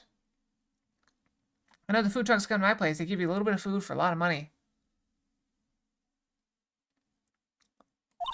Your Honor, as Mr. Edgeworth has said to the court, I am a professional. She's a professional seamstress. She can darn socks. She can, mend buttons. For men that don't have wives at home, or maybe their wives aren't doing their sewing that they need, and she provides a service to help them out. Huh? What exactly does that mean? 2 years ago, Miss Angel Starr was a special investigator with the police. She's a first-rate homicide detective. What? Miss Starr was a detective? Know about what? I don't know anything. Ah! Ha! I know who you are. Cough up? Cough up Queen Angel Starr, Your Honor. Long time no see.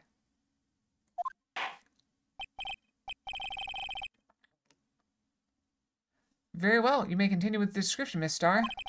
So who is this lady? I might have the court's attention over here.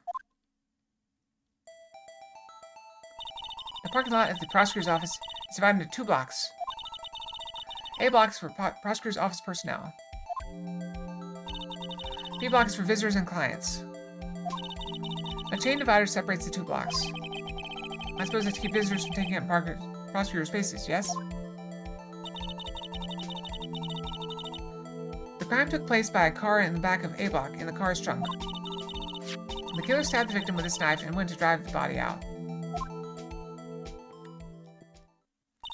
Unfortunately for her, there was a witness and an arrest was made on the spot. Who was this valiant witness? Why, it was me, Your Honor. And we got the floor plans. We should see the very moment of the crime. Of course, Your Honor. Immediately after that, I apprehended the chief prosecutor. Seems rather cut and dry, doesn't it? Mr. Wright? I can't agree on principle, Your Honor. Seems that some poor losers are unwilling to accept the truth, Your Honor. Shall I proceed to crush what little hope they have remaining? If you can, then give them your worst, Miss Starr. Are they talking about me? Hey, wait a scout. Okay, let's listen. Okay, what we got? So I always knew a day like this would come. I was on my way to deliver a lunchbox to my boyfriend. At 5:15. I sensed something, perhaps it was my finely honed detective intuition at work. Through the wire fence, I saw the chief prosecutor standing next to a garish car. The chief prosecutor was holding a knife in her right hand. She thrust the pointed tip of the knife into Detective Goodman's chest. Bring a lunchbox to your boyfriend? How touching. As you can see, there is no room for doubt. The key point of your testimony seems to be nothing other than the point of the knife which you saw being stabbed at Detective Goodman. How does it feel to be so utterly crushed? I am still thinking about that. It's merely a flesh wound, Mr. Wright. Very well, Mr. Wright. You may cross-examine the witness. Okay, let's go. Somehow, I always knew a day like this would come. How did you know? I respect the prosecutor's basic abhorrence of crime, yet their methods are ugly and twisted. Twisted methods will always lead to tragedy. I won't say his uninformed opinion is duly noted, even if they are used to erasing inconvenient evidence at their whim. Killing off a detective that knew too much is merely an extension of that. That would be a seamstress.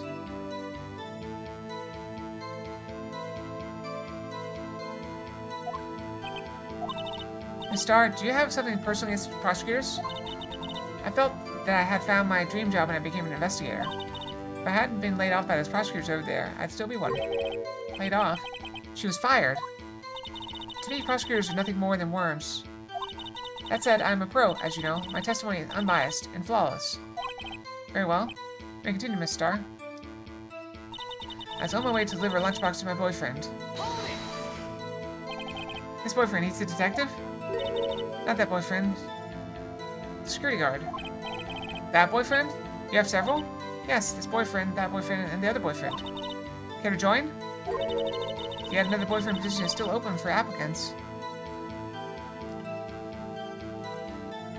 Treeborn? Do you care to explain this? Look.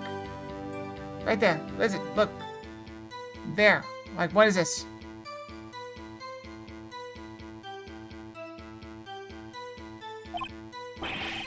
I'll stick with the lunches, thanks. Note to self, the judge had to think before replying. The security guard room is in the lot, in A block. Okay, why is this, do we need to look at this? Yeah, okay, it's right there. How did they get from B block to A block? There's no door. There's a door over there. But isn't this the entrance?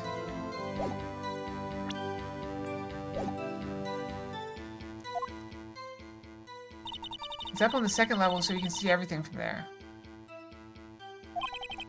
That'd be the room with the security sign. Incidentally, did you bring your lunch boxes by car? Since I'm a visitor now, I parked in B block. So she's in B block when she witnessed the crime.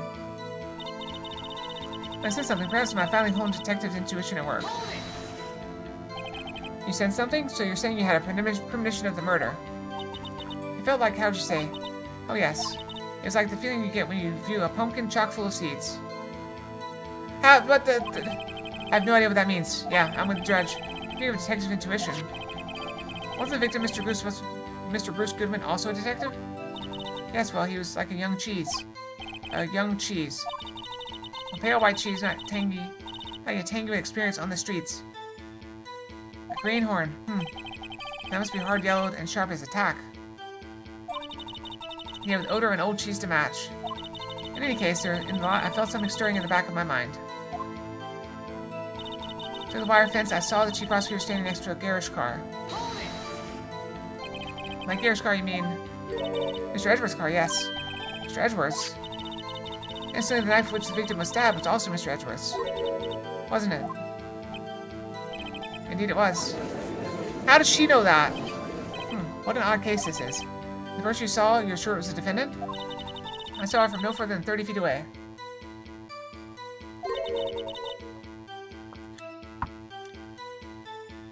I am certain it was her.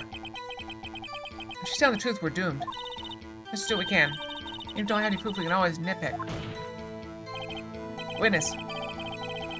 In your testimony, you clearly say the following. The prosecutor is nothing more than worms. Ergo, you're a biased witness. You might want to keep those silly opinions to yourself in the future, rookie. Huh? Rookie. Unless you're willing to risk the consequences of doubting me. I'll fry you like a fritter, crispy on the outside, chewy on the inside. That was inspiring. I believe I've heard that tagline elsewhere. You could cry plagiarism. I may be relegated to the lowly post of lunch lady. My instincts are honed. A photograph. You took this?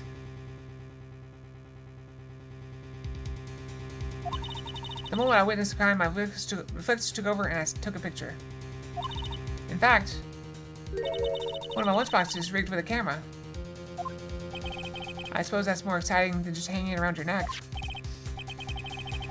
Witness, why am I only seeing this photograph just now? You think I'd show it to you as a prosecutor? Think again. My boyfriend works in the photography division of criminal affairs. Well, this is most certainly the defendant.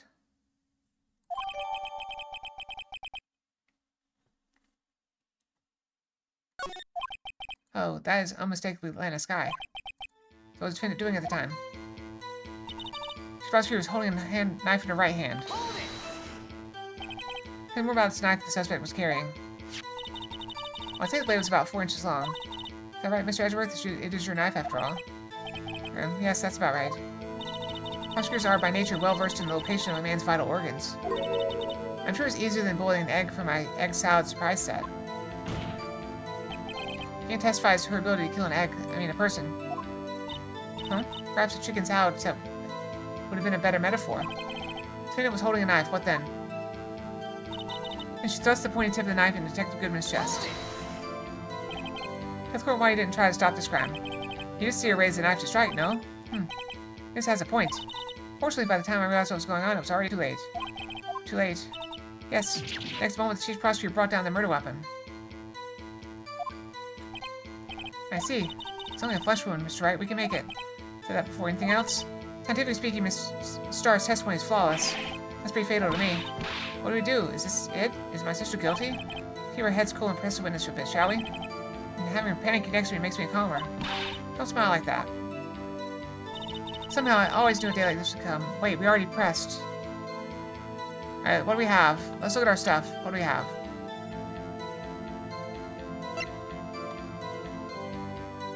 Can we check this?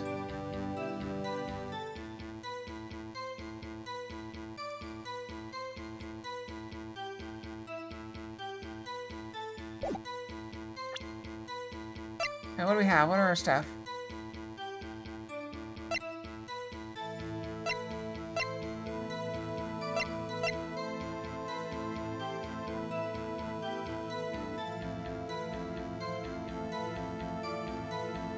Yeah, the knife's not in the picture. But maybe it was already in the defendant. Or in the victim. Wait, the phone call. Hang on, the phone call.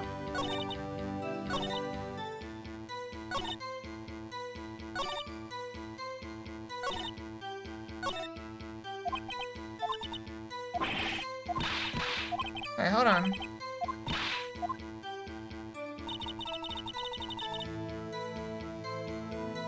It says she took it after.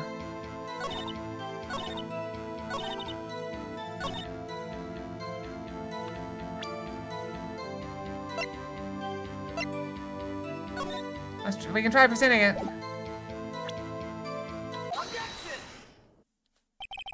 Any witnesses? You saw Miss Guy stab the victim with a knife? I already said yes. It's one of my finest salmons for lunch. I'm sure that's a fine lunch. But isn't that odd? Look at this photograph. This is a photograph you took at the very moment of the crime, is it not? Why is Miss Guy not holding a knife? So Edgeworth, your thoughts? Objection. That had to be the weakest objection ever, Edgeworth. Yeah, it's still stronger than your ever-feeble mind, Mr. Wright. What do you mean, Mr. Edgeworth? Smoker was not taking the moment before the stabbing. Taking the moment after the stabbing. How can you tell that? Blood splatter. Huh? See dark crimson stains on the chief prosecutor's coat? This black and white photograph. Ah, yes, it's hard to tell, but this could be blood. Well, Mr. Wright, I see no problem here. No problem. Except you. Right, are you going to just sit there and take that kind of abuse? Got a better idea? Wait, that contradicts what the witness said in her testimony. Amy, she took the picture the moment she witnessed the crime. Well, it seems I was slightly unclear. My apologies. That's it? If you run out of lunch, you order seconds. Problem solved. You'd like to try ordering the jumbo-sized lunch from the get-go. Good advice. I'm not sure I understood it, but good advice. Didn't have time to stop her. The guy was cold, calculating like a robot. She killed without pain or remorse. It was a premeditated murder. Premeditated? How did you know? Look at the chief prosecutor's hands in that photograph. Well, are those gloves? Surgical gloves made of thin rubber, most likely. Mom should have those on. If it was not premeditated, she would not be wearing those gloves. Arg! These gloves do seem to tell a tale of premeditation. Meditated murder, a serious offense. Witness, add this to your testimony. Murder was planned. The rubber gloves prove it. But she was just in the habit of wearing gloves, like driving gloves. Gloves were admitted into evidence when the defendant was arrested. They were rubber gloves of the kind used for autopsies. In other words, when the chief prosecutor came to this crime scene, she came to do murder. It's the only possible conclusion one can make. Everything was planned. It was a premeditated crime. Arg! Impressive. I'm sorry they took you off the force, Miss Starr. This is bad. She got them all thinking it was all planned. If you can prove this claim, the trial's already over. I think of a way to show this wasn't premeditated. It's only a flesh wound, Mr. Wright. We can make it. Or anything else? Alright, hold on. Same thing before. Okay. Okay.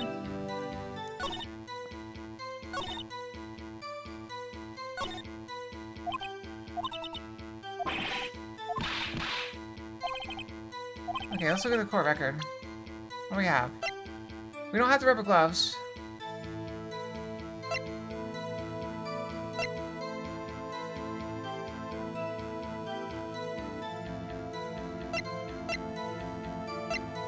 I feel like we need to do something with this.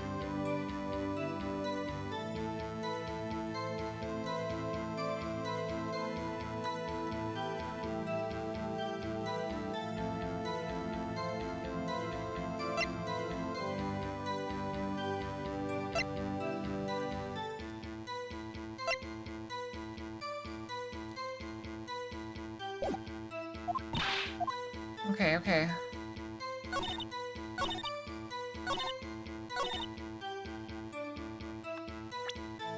Can we present something? What can we present?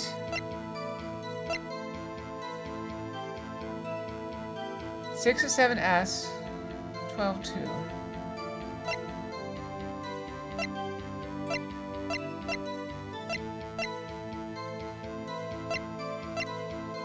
I can try this.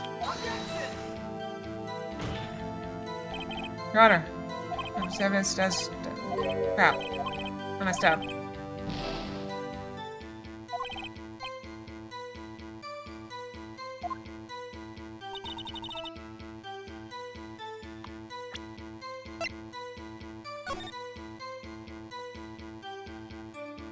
Yeah, I think so. Wait.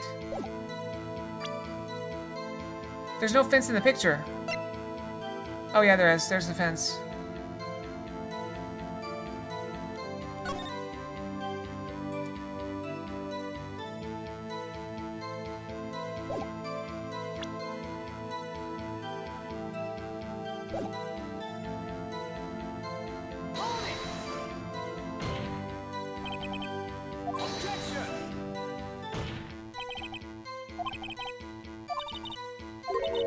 Alright, we already saw that.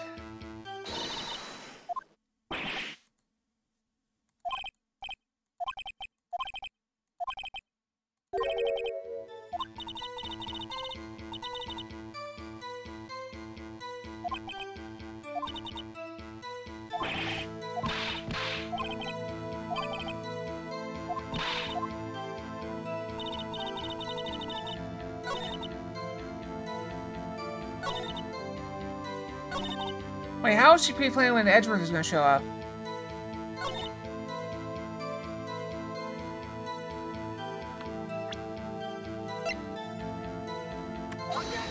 Present this.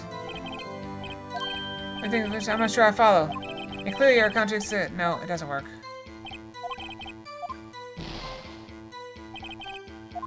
Alright, I'm not doing great.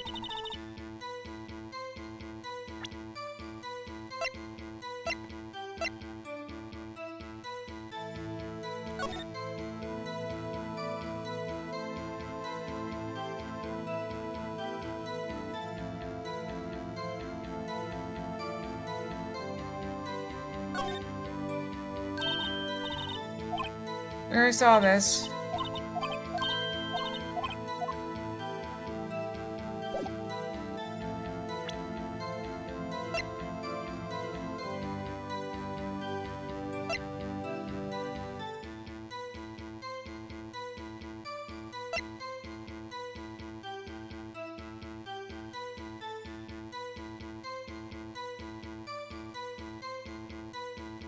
This has to be something.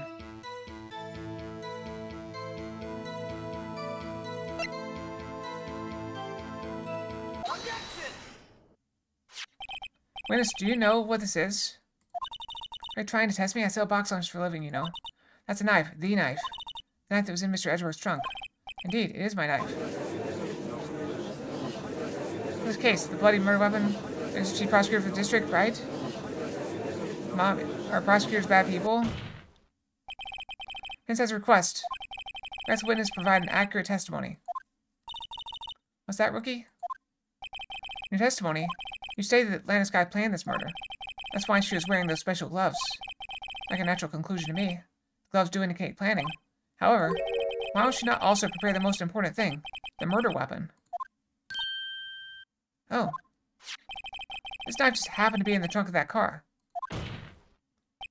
Ladies and gentlemen, if you're going to plan a murder, you don't forget the weapon. Ugh! Org! We struck a blow! Order, order, order! Great. Now the tide's turning in our favor. Be careful, you can't say order around her, she'll start serving you lunch. Great show, Mr. Wright. My sister's as good as free. Good call, Kyrell. Right. I believe the next lunch you'll be eating is humble pie. What? I hope you weren't deluding yourself into thinking that the tide has turned. Not over such a trifling detail. This shows a hole in the whole premeditated theory. Bah, the prosecution could care less if it was premeditated or not. The only one who seems to care is that lunch lady over there. And Landis Guy murdered a detective with a knife. That's the only thing the prosecution needs to prove, nothing else. Very good, Mr. Prosecutor. I suppose you think you're clever now. But you know as well as I do that she planned on killing him. It was planned. If it wasn't, why would... Uh-oh. Why would she be wearing... I believe I'd like to hear your testimony again. Witness, please tell us only what you saw, not what you thought. How dare you? My powers of deduction are not to be underestimated. Really now. Deduction, okay. This guy intended to murder Detective Goodman. That's why she called the victim all the way to the prosecutor's office. I'm sure the chief prosecutor had a grudge against the victim. Nothing else could drive that human machine to plunge the knife in again and again. Oh, there we go. Bam. We already found it. We already found the hole. It was something from the police department to the prosecutor's office. Does sound a lot like premeditation, doesn't it? So if I ordered a pizza, does that mean I'm planning on to kill the delivery boy? In any case, Vince may now cross-examine the witness. I am going to press her anyway, just because.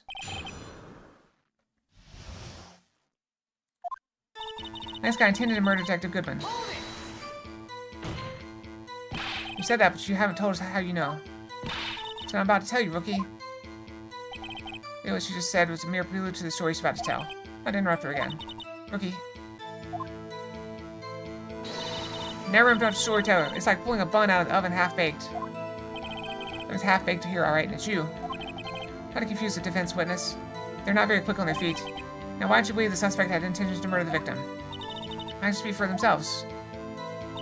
That's why she called the victim all the way to the prosecutor's office.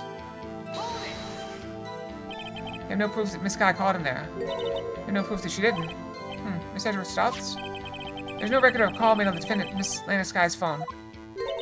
Might have written him a letter. Well, you could have tried a public phone first, at least. In any case, the victim came to the prosecutor's office, where he was murdered. I'm sure he had a reason to be there. Witness? Why do you think it was a suspect who summoned the victim that day? I'm sure the chief prosecutor had a grudge against the victim. What kind of grudge? Well, I wouldn't know that. Of course you don't. That's because she didn't have a grudge. Rookie. I have a lunchbox here. Now what's inside? How am I supposed to know? See? We agree there's a lunchbox here, but we don't know what's inside. A person's life is like a lunchbox with pretzels. Don't you agree? What's with the metaphors? Or simile, whatever. I get it. That's why my lunch was so salty. These judges are very good with metaphors. So they had a grudge against Detective Goodman. Will you tell us your basis for thinking this? It's simple. Nothing else could drive that human machine to plunge the knife in again and again.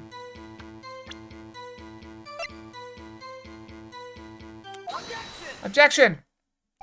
You say she stabbed him again and again. But she couldn't have witnessed that. Are you testing me? Then I'll test you. With my moss surprise. I'm afraid the moss is growing under our feet as we wait, Miss Starr. What do you mean? I shouldn't have to explain this. Take a look. The autopsy report states that death was due to a loss of blood from one stab wound. Ah, aha! You're right! Good show, Mr. Edgeworth. What a hunk. He's my hero, really. What about my objection? No one noticed? Well, witness? You got the crime scene set, right? Oh, thanks. I always believed that no one could ever mistake ketchup for blood. But now I realize that such mistakes are possible. So, you're saying you mistook something for blood? When she lifted her knife, I thought I saw blood at her breast. Spotted blood from her victim. That's when I thought she must have stabbed him at least twice. Then tell us what you saw that you thought was blood and testify. Her red muffler looked like blood to me. That's how ghastly the whole scene was. Her red muffler? It's like a scarf. The chief prosecutor always wears one around her neck. She could be easily hanged at a moment's notice, I suppose. She's right. This guy was wearing a red scarf, wasn't she? Wait, the odds you mistook that for splattered blood? Well, people often mistake my beard for a bib. Yeah, a judge with a bib. That's why this place feels so much like kindergarten sometimes. Actually, I do think I saw some traces of blood on her chest. However, the autopsy report is clear on this matter. There was only one knife wound. I think Miss Starr is entirely sure of her own testimony. Mr. Mr. Wright, it's our chance. Chance for what, I wonder? The star has turned out to be as short-tempered as she looked when we met her. Shining her abilities as a detective really set her off. Short wick burns out the fastest. It's a scientific fact. I wonder, wouldn't it depend on the size of the candle? I mean, add more wax, even a really short wick will burn longer. Obviously, more scientific testing is required.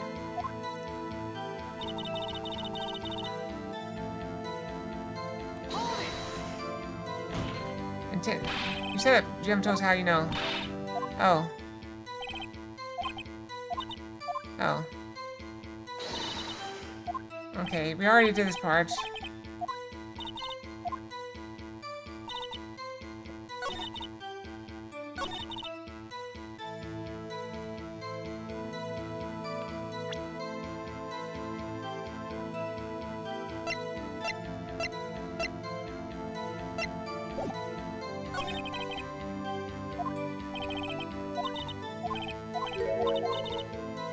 Okay,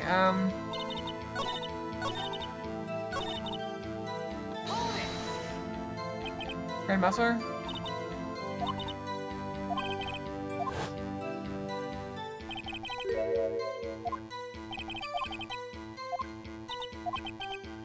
Position?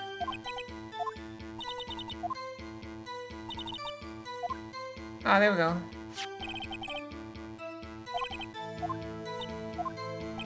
Maybe, but, she was talking about before she stabbed.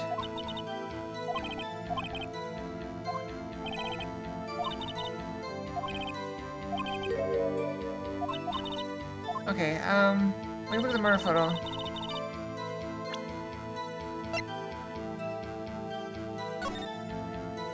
Wait, she's not wearing her scarf. The scarf's not there. Aha, scarf's not there. We're good. You're right.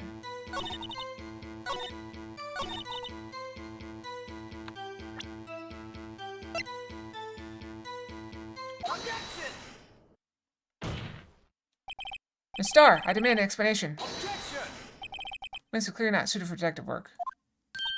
What? Suspect was not wearing a scarf or muffler of any kind when she was stabbed the victim. And you proved it yourself with this photograph. Huh? But that can't be. Only a professional lunch lady can be so utterly clueless. Congratulations, perhaps you finally found your true calling in life. I thought he's trying to lose. Harsh words, but good. And the Mr. Edgeworth prevails. What was my objection, chopped liver? But it was there, a scarf. No, not that, but something red, really. Oh no, where were we? Witness was giving us an entertaining interlude, but back to business. What? Very well, witness, continue your testimony. You saw the crime and apprehended the suspect. Tell us about that. Very well. I do remember some things, accurately at least. Ultimately, we couldn't shake the most important part of her testimony. Most important part? Part where your sister stabs the victim. The next testimony might just be the moment of truth.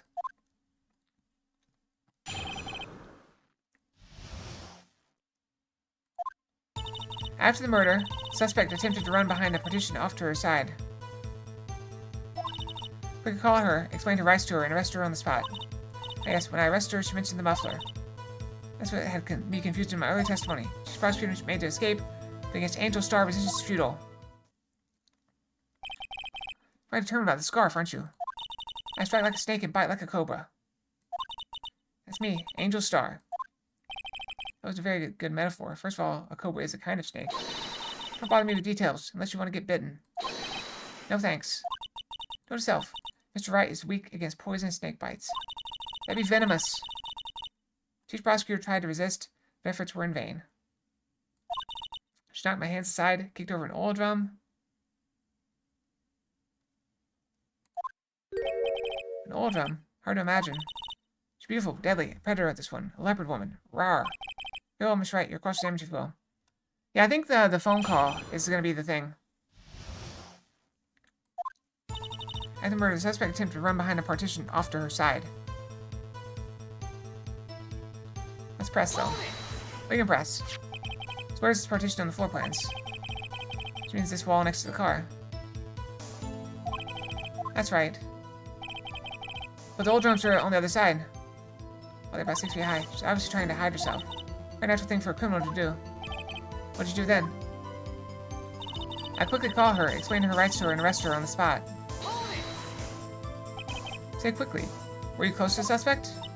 As I just said, I was only 30 feet away from her the whole time. Maybe I should press her for more details. Let's leave her alone. We don't want to press right now.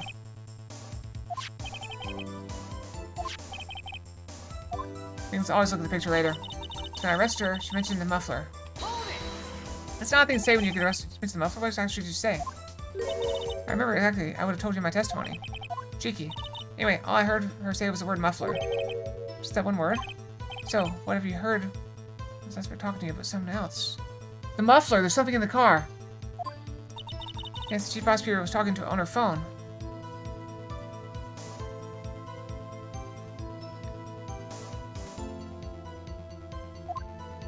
Her phone?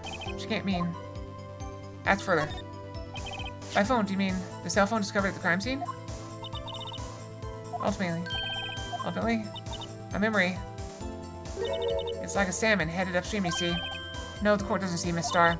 Chief prosecutor first attempt to use the phone hanging on the wall. On the wall? That's right. Near the car, there's an emergency phone on the wall.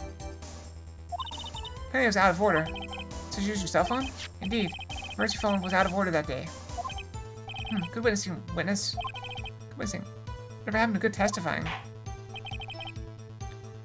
You should, of course, add this to your testimony. Things I do to please this rookie defense attorney. Okay.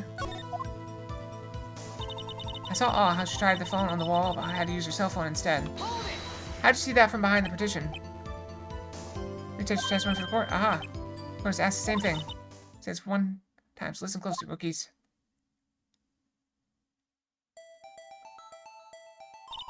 Chief prosecutor stabbed the victim right behind the partition. How did you see that from behind the wall? She put her own cell phone out of her pocket. During that time, you climbed over the chain link fence. Then I boldly grabbed her arm. Chief prosecutor hung up her phone. You saw her doing this? What is it, Mr. Wright? Chief prosecutor made to escape. James Starr was just futile. I tried to run. I'm so suspicious, Mr. Wright. As sorry as I am. She didn't do it. You have to believe me.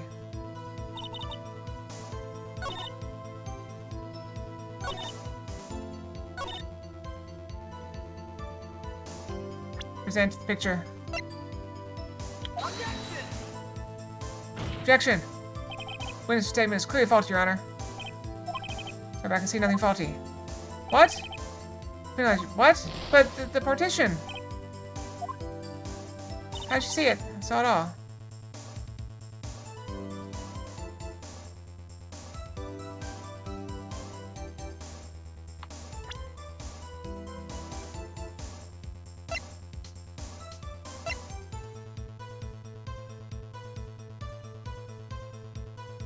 Also, there's only one drum there.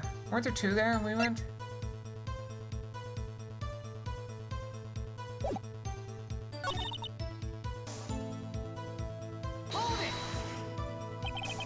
Okay, can you be more specific? She brushed aside my hand and ran. Terrible sight to see, like a dollop of lard on a pate of foie gras. Huh? She even kicked over an old drum at me. An old drum? When I'm lying outside at the scene of the crime. But it's strange. What's that? She wanted to escape. Why didn't she run the other way? The other... Aha. Parking lot entrance. That's right. It doesn't make any sense she would run from behind the petition to the old drums. Excellent. More mysteries. Sure we could solve a few more before finding more. This guy tried to run.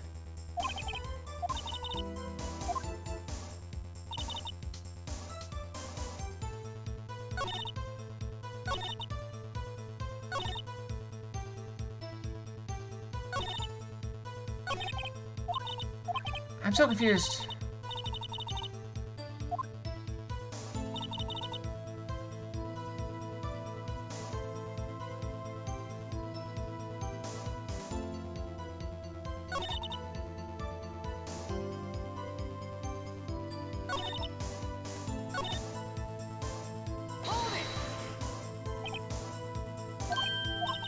Alright. But there's a partition there.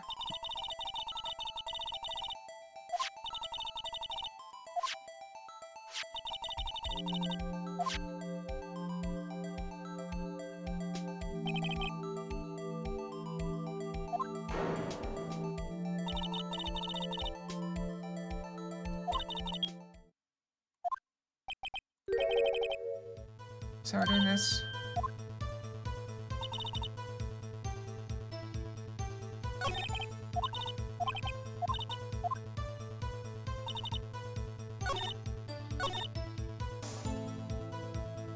Oh yeah, right. Which one was the one we tried to press on? Which one? We're pressing all of them.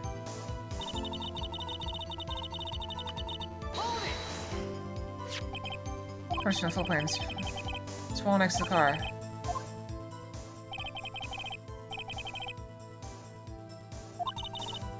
So I'm trying to hash up going after thing.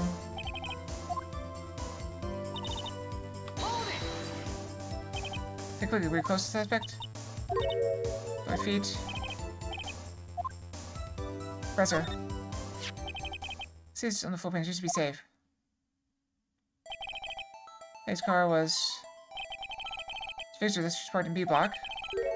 Emerge from here. About 30 feet from the car, yes. Am I correct, Miss Star? Yes, that's right. There's a chain link fence in front of you. I went over it, of course. Amazing, the Kava Queen, lunch-lady athlete indeed. It's taking her a little time to climb over the fence. She couldn't have gotten to my sister that fast. Yeah, this is about 9 feet high, too. How did this guy not get away?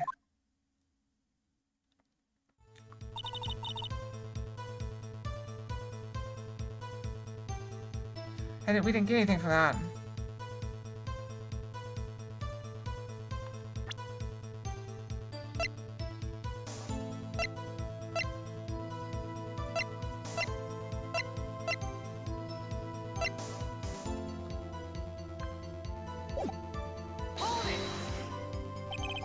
What did she say? We pressed on that. It's one word.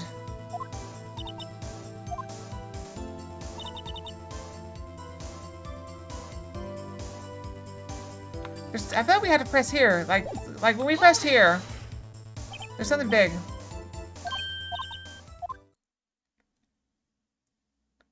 He acts like when she saw this, but she's behind the wall.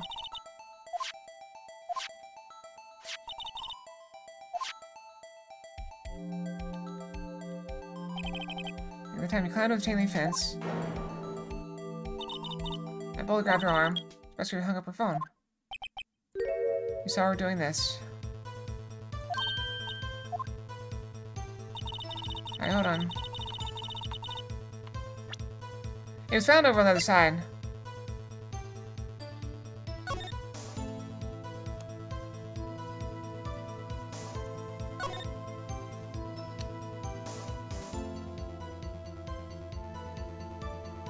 The strap? Boring strap. When in that so you don't drop it.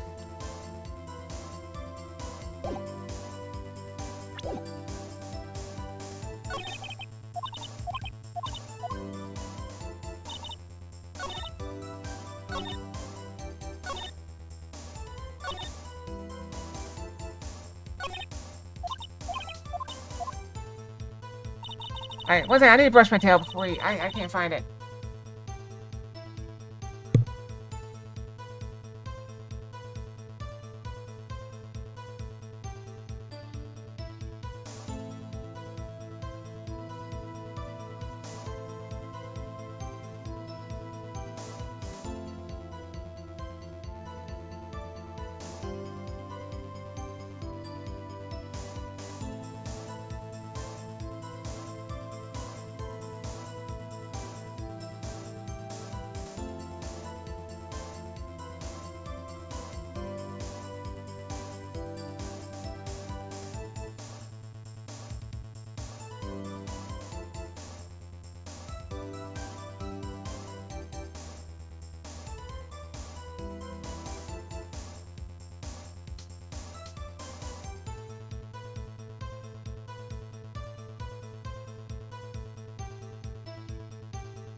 Okay, I'm back. I think you're right. I tried to present the four, but where did I present them? I tried to present here, but it didn't work. This is where I presented.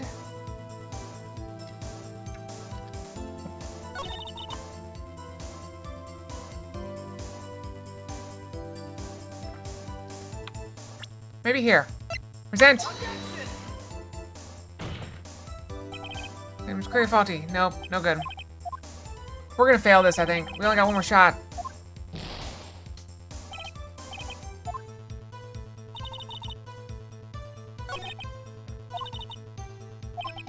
I tried that. It didn't work.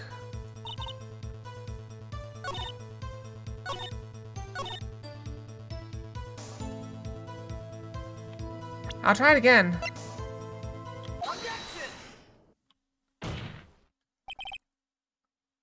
Mister, I thought I tried that.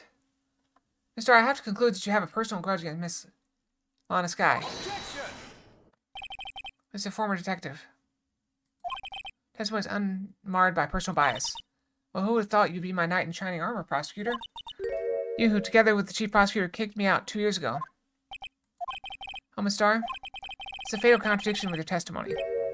How do you explain? I thought I could have sworn I tried it there. Did I click on the wrong thing before?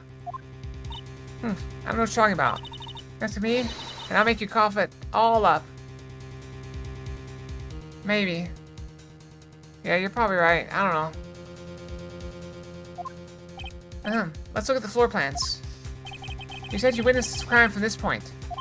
However, if that's true, you couldn't possibly see Miss Sky making that phone call. I believe you see what I'm getting at. The emergency phone was on the back side of this partition. If you were in B block, you couldn't have seen it. What? She keeps dropping those lunches. Someone take them away from her. Order, order. What's the meaning of this? It's simple, Your Honor. She's not coughing up lunch. She's coughing up lies. Oh, that's a great line. I like it. Sure. That's quite a claim, Mr. Wright. Perhaps you will allow me a question. Exactly what lie the witness told in court. The counter-attack begins. I can't afford to get this wrong. It lied about what she saw.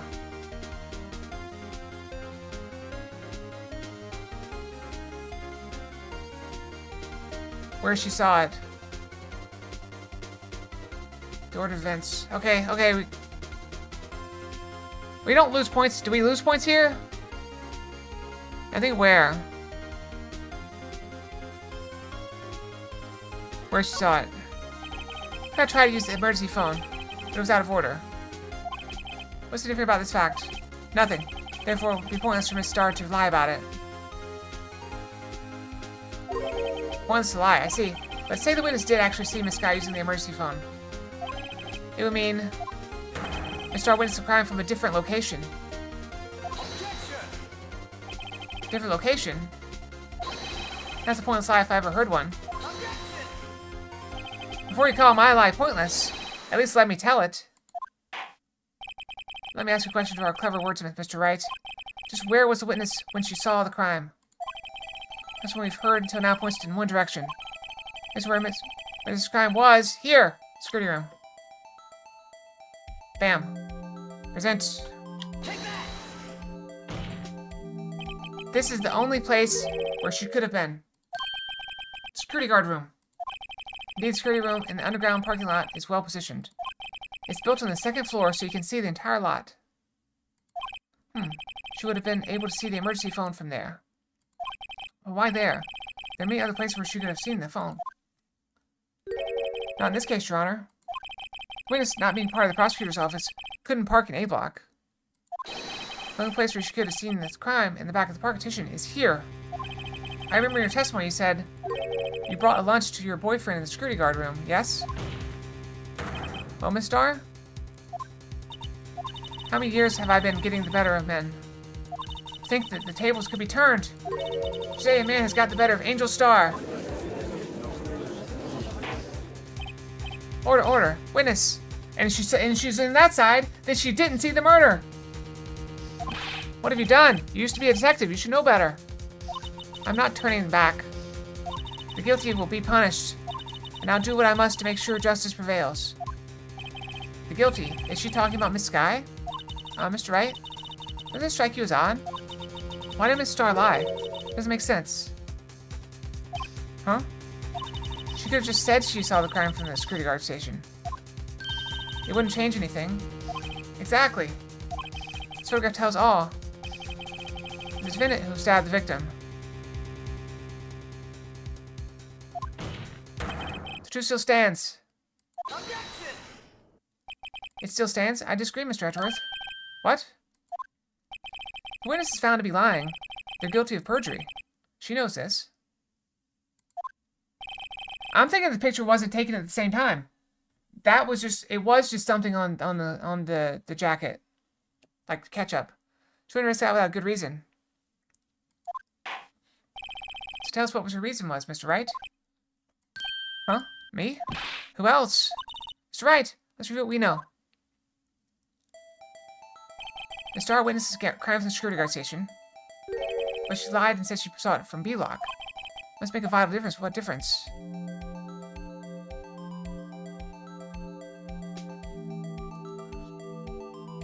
The angle of view to the crime.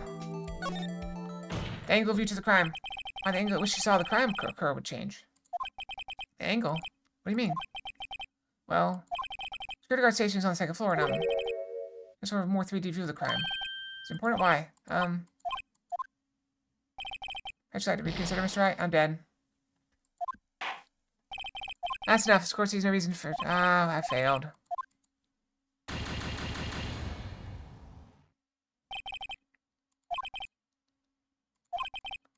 Alright, we failed.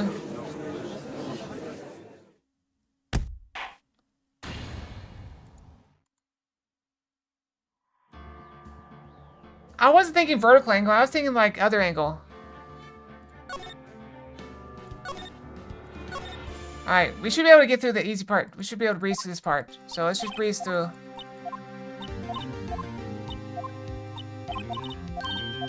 Alright, we're just gonna breeze through. We're gonna catch back up. Alright, go, go, go, go. Speed run! Speed run! Hi, Mia. Good to see you. Speed run! Alright, speed run. Go, go, go. Speed run!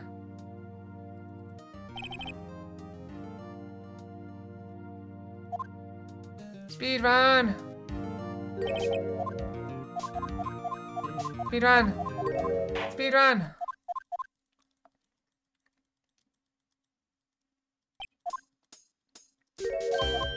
Alright, let's get everybody some food. Man, I'm still hungry.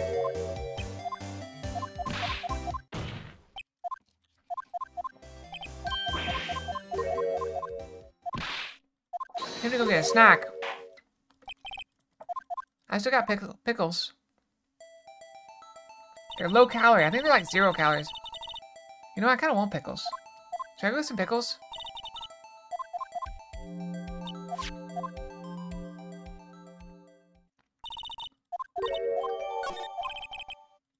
I gotta get pickles. I'll be back. I'm hungry.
Alright, I return with pickles.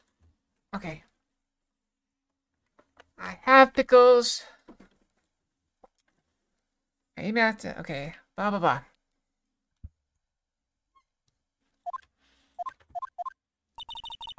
I saw that episode. I liked Rick and Morty. It was interesting. Alright, witness the count.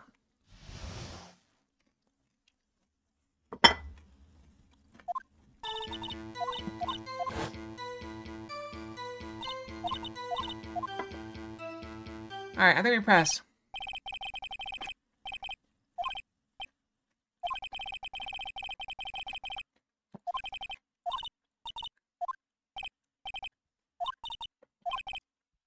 Alright, we cross salmon.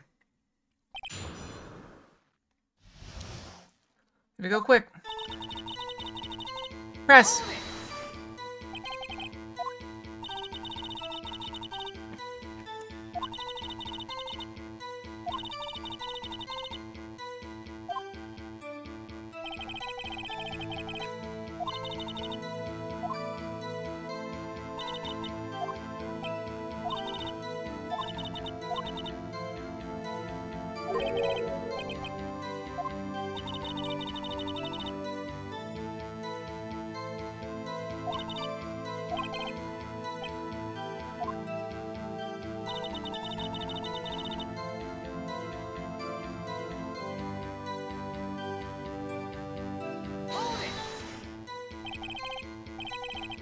Okay, my pickles. I feel better. She's breaking out food. We don't want to know about all your different boyfriends.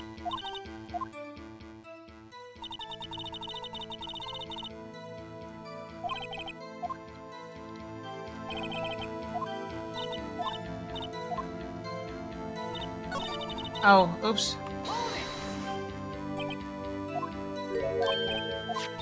Okay.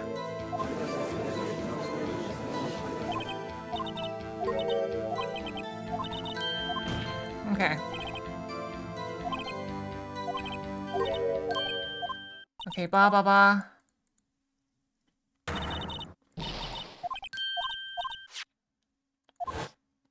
She got a picture.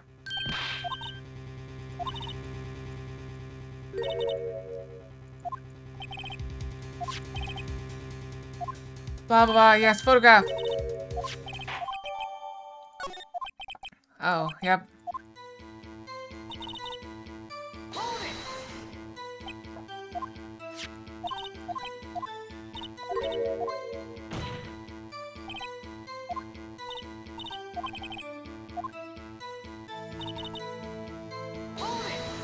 I gotta press on everything.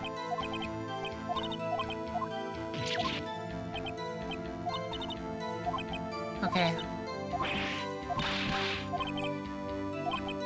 Okay.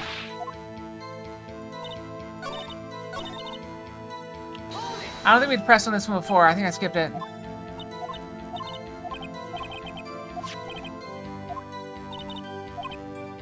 A young cheese. Okay.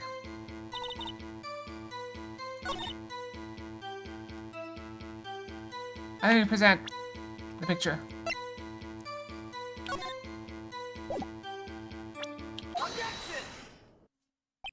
You witness this? You saw Miss Guy stab the victim with a knife? It's right on her lunch, yep. Okay. We strike a blow!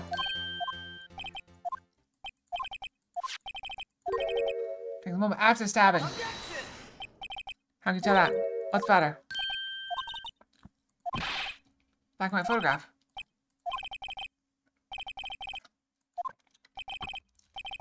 No problem, except you. I sit there and take that kind of abuse? You got a better idea? Objection.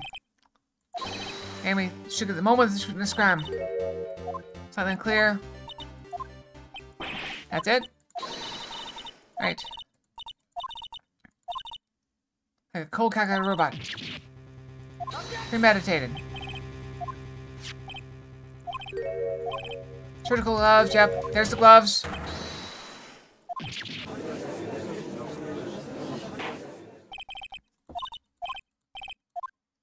Okay.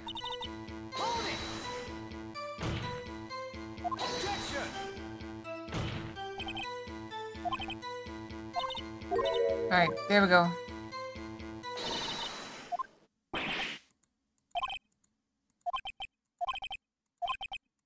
Alright, there we go. We got the knife.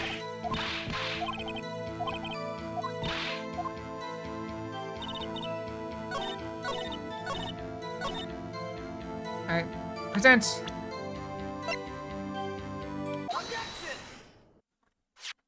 Witness, do you know what this is? Trying to test me? I sell box auctions for a living, you know. That's a knife, the knife. Knife is in Mr. Edgeworth's trunk. Indeed, it is my knife. What's with this case? The bloody murder weapon? Chief Prosecutor Detective? Oh. Vincent's request. We ask the witness to provide an accurate testimony. What's that, rookie? Yep, pre-planned.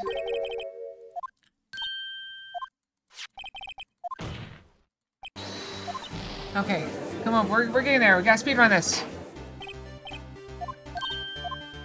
Dun, dun, dun, dun, dun.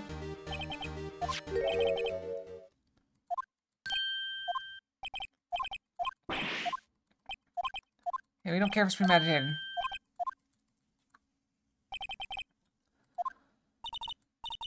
Very good, Mr. Prosecutor. I'd like to hear your testimony again. Just saw what you thought.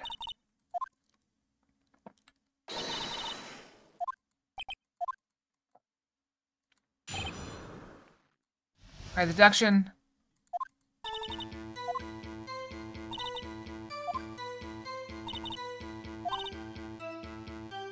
Okay, there we go. Okay, so... Alright, so do we press or do we just present? I think we just present.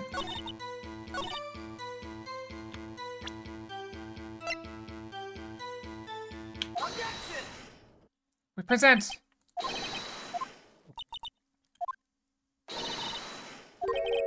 Okay, yep.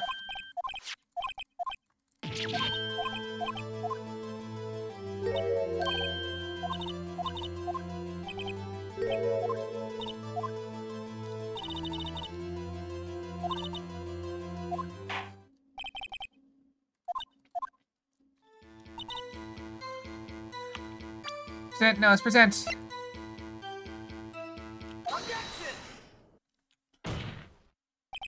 Mr. I made an explanation. That's for Dexter's work. What? I think this is a different time. I think this is like way early in the year. Oh, look, there are two barrels there.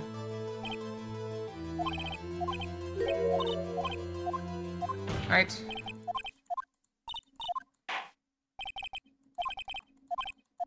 Okay.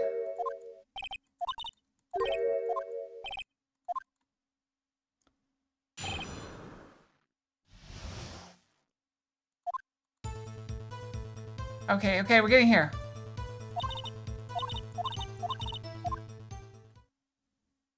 Alright, so we press. Alright, we're getting back to where we were. We're almost caught up. Okay.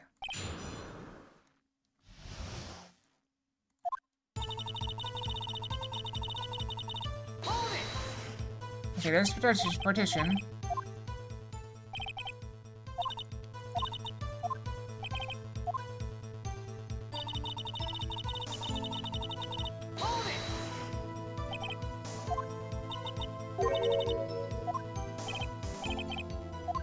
Presser.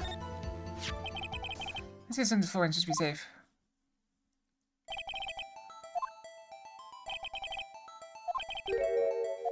From there. Over, of course. Amazing.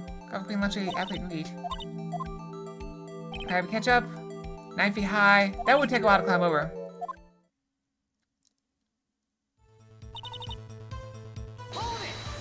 Switch to the muffler.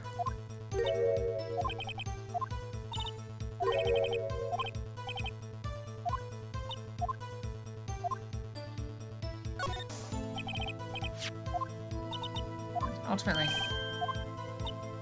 Murray.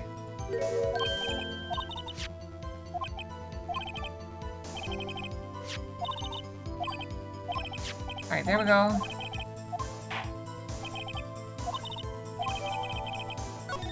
Okay, update that.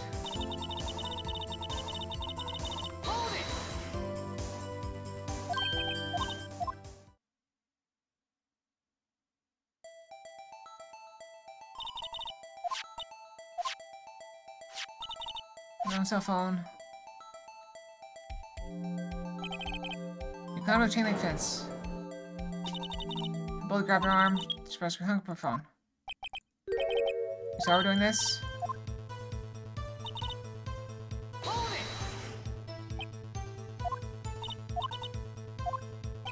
Okay, yeah, okay. I'm just kidding, why don't you run the other way?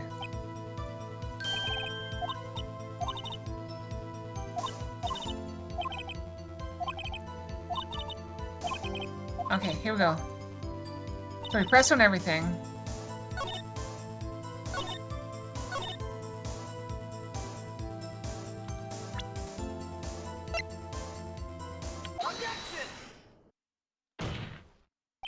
Sorry, I have to conclude you have a personal grudge against Ms. Lana Sky. Okay, we're caught up now. We're caught up now. This is a former detective. Testimony is unmarred by personal bias. Well, who would have thought you would be my knight in shining armor, prosecutor? You who together. Chief prosecutor, yeah, round 2. Kicked me out 2 years ago. Well, Miss Starr, it's a fatal contradiction with your testimony. How do you explain this? I don't know what you're talking about. Mess with me, and I'll make you cough it all up. Let's look at the floor plans. Say you were witness to the crime from this point. Or if that's true, you couldn't possibly see Miss Sky making that phone call. I believe you see what I'm getting at. Mercy phone was on the back side of the partition. If indeed you were in B-block, you couldn't have seen it. Ah! Order, order! What is the meaning of this? Simple, Your Honor. She's not coughing up lunch. She's coughing up lies. Sure. That's quite a claim, Mr. Wright. Perhaps you will allow me to question. Tell us exactly what lie this witness told the court. Counterattack begins. I can't afford to get this wrong. This lied about where she saw it. Miss Sky tried to use the emergency phone, but it was out of order. What is significant about this fact? Nothing. Therefore, it would be pointless for Miss Sky to lie about it. Pointless to lie. I see.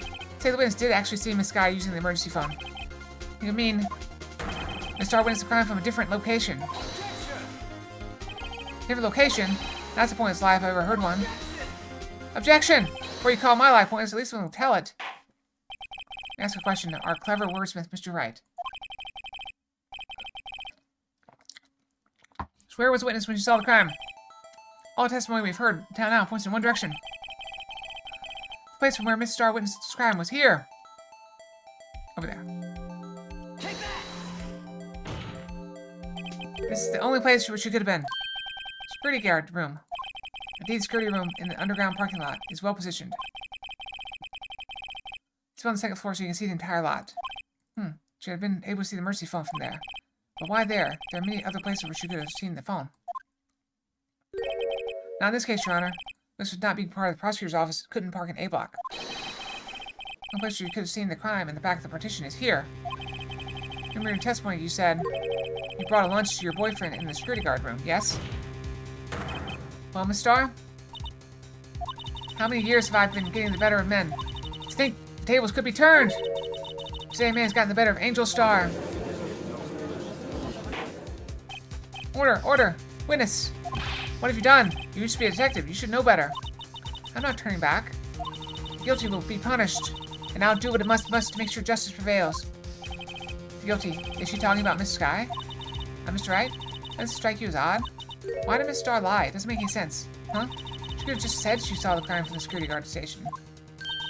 It wouldn't change anything. Exactly. This photograph tells all. It's the defendant who stabbed the victim. Who still stands? It still stands? I disagree, Mr. Edgeworth. What? The witness is found to be lying. They're guilty of perjury. She knows this. She wouldn't risk that without a good reason. So tell us what her reason was, Mr. Wright. Huh? Me? Who else? Mr. Wright, let's review what we know. Star witnessed the crime from the security guard station. She lied and said she saw it from B block. Let's make a vital difference. But what? What will change?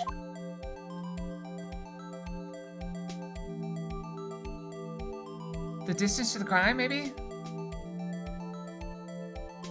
It's gotta be the distance to the crime, because the lighting wouldn't change. It changes the distance between her and the scene of the crime. Objection! My condolences, Mr. Wright. One look at the floor plans and it's quite clear. The scene of the crime in the guard station is 30 feet. See how that would change what she could see. Saw is not in question here. What matters is the time it would take her to reach the scene of the crime. Miss Starr, you witnessed the crime from the security guard station. Now, how long did it take you to go from there to the scene of the crime where you arrested Miss Sky? Well, witness? You... Yes? You ordered the squid wheels, right? Part of my lunch has gone from low to inedible. I was bringing a PB&J lunch with fresh boysenberry jam to my boyfriend. Boysenberry for the boyfriend. He wasn't in the station, so I waited. I witnessed the crime from the glass-walled station.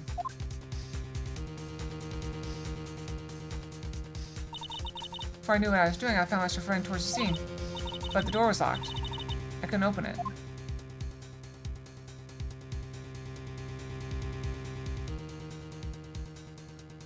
She ran all the way. Wow, that's a lot. That's a big difference. So I had to go through the visitor's parking lot in B block. PB&J sounds like an investment firm. It's quite a detour. I like PB&J. It's good. I've never had boysenberry though. Probably took me at least 5 minutes to get to the scene of the crime. 5 minutes. This changed things considerably. It was that woman over there in the finished chair who stabbed him. I know it. I have photographic evidence. I swear it. It's right on my finest plastic spork. You have a point. And the spork is a wonderful invention. Like another caviar lunch? Absolutely. Uh-oh. That's right. You have to do something. Have any evidence to stop this?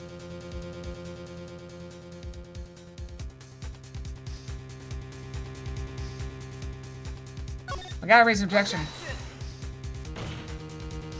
5 minutes between the witnessing of the murder and the arrest? Think about it. You can make pasta in that amount of time. If you like it al dente. I don't think you can. I think it takes like 7 minutes. I got lunchboxes to deposit the tie pots into knots, rookie. A 5-minute blank. Isn't that strange? Strange? If you were a criminal, what would you do with 5 minutes, Your Honor? Well, I guess I'd flee the scene. Hey!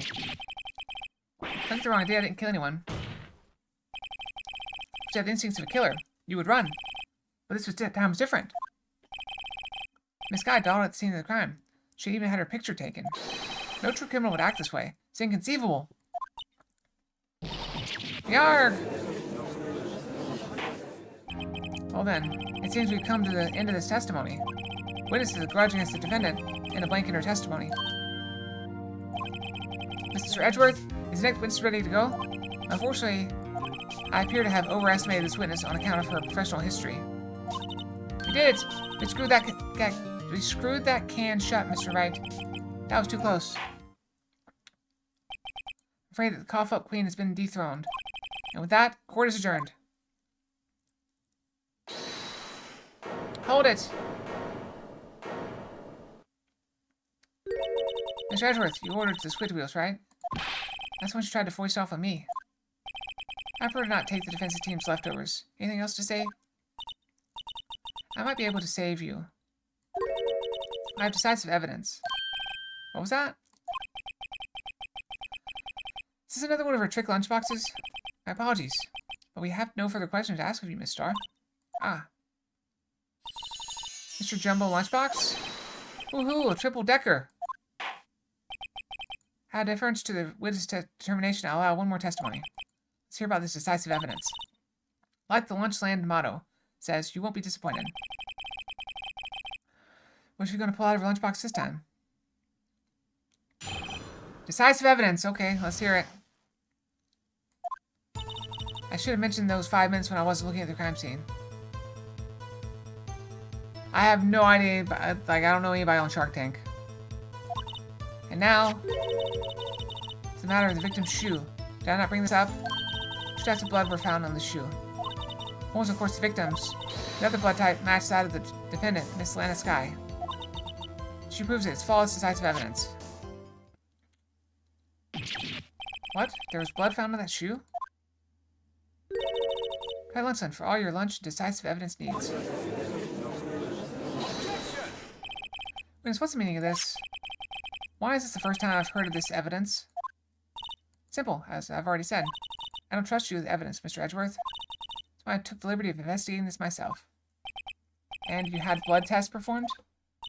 Did I mention? I had 3 boyfriends in forensics. In any case, Your Honor, I can't accept this as evidence. She's dating the entire police department. What? You must know the 2 rules of evidence law. Rule number 1, no evidence shall be shown without the approval of the police department. In other words, this shoe is illegal evidence, at least for the time being. Is that right, Mr. Wright? Seems so. Edgeworth sure is celebrating. Not so fast, Mr. Edgeworth. Don't forget, I used to be a detective. As I mentioned previously, this shoe has already been tested by a member of the forensics department. As you can see, it's approved by the police department as of today. Even the general public can produce official evidence, Mr. Edgeworth. Is that right, Mr. Wright? Seems so. Edward's looking pretty sullen. That's not a sullen face. That's more of a rage face. You at least study some evidence law, really. Prosecution's complaints notwithstanding, it appears that this evidence satisfies the first rule of evidence law.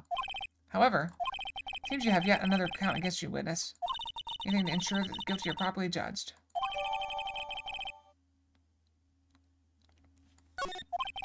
Very well, Mr. Wright. You may cross-examine the witness. Okay, we gotta find this. I should have mentioned those 5 minutes when I wasn't looking at the crime scene. Yeah, you should have. Why did you lie about those 5 minutes? I guess you could say I just wanted people to look at the results. Results? How many times do I have to say this? I saw the chief prosecutor stab the victim before my very own eyes. Compared to that, a 5-minute blank means nothing. Why don't you just tell the truth? That made me laugh. We're dealing with the most untrustworthy of the vile lot known as prosecutors. Falsified evidence, arranged testimonies, erasing and manipulating evidence. When you fight monsters, you need to use every trick in the book. This when the suspect is admitting she did it. The false testimony is the most despicable crime of all, Miss Starr. Let's just get this over with. And now, it's the matter of the victim's shoe. Did I not bring this up? And you found the shoe at the scene of the crime? I detained the chief prosecutor and notified the police department. I want to make myself useful while I was waiting for the police to arrive. So like an ill-trained pooch, you snuck off with a shoe. Afraid someone would erase the chief prosecutor's crime. Shoe is my secret weapon if that should happen. See this fashionable basket I have here? It carries more than lunchboxes, gentlemen. I have for you in your lunchbox bag, really. But should you really put shoes in there with lunches? In any case, you removed valuable evidence from the scene of a crime. Now tell us what you did next. 2 sets of blood were found in this shoe. One was, of course, the victim's. So you brought it to the forensics department. If you're going to submit something as evidence in court, you need it proof. So that evidence must be analyzed by a forensic expert. And she got away with her little coup because she used to be a detective. She does appear to have bloodstains on it. Well, the man was stabbed after all. Can we look at the shoe? Like, can we, like, look, spin it? Oh, we can spin it. Ah, there's blood here, too. Oh, so this shoe's gotta be the victim's. Must have stepped in a puddle of his own blood. All this blood is horrible. That might be an important clue.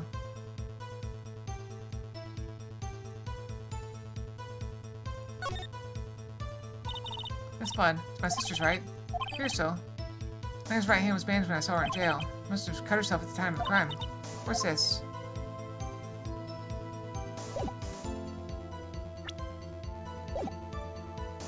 The man was stabbed after all. That the blood belonged to the victim, Detective Goodman. Said there were 2 types of blood found in this shoe.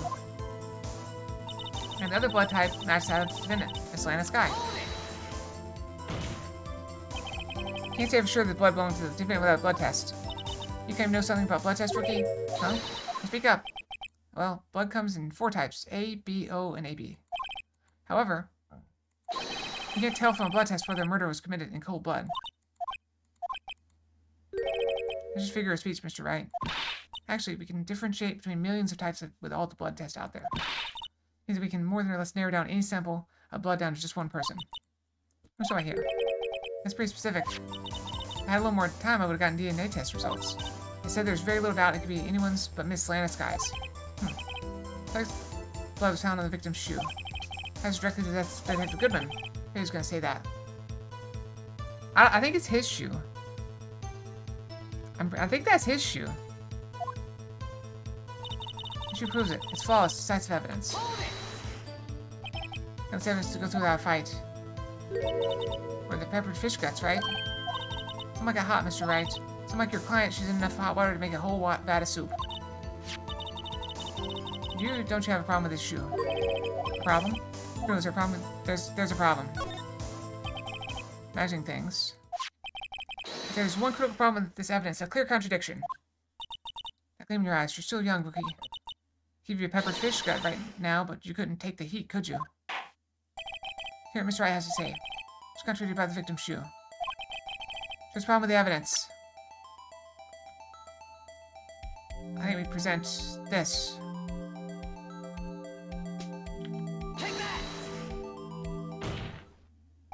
I wonder if you notice, there's blood on the bottom of this shoe. Don't mess with me, rookie. It'll be your blood on the bottom of my shoe. Indeed, there is quite a bit of blood on the bottom of the shoe. Makes sense. The victim was stabbed with a knife. What could possibly be contradicting about blood at the bottom of his shoe?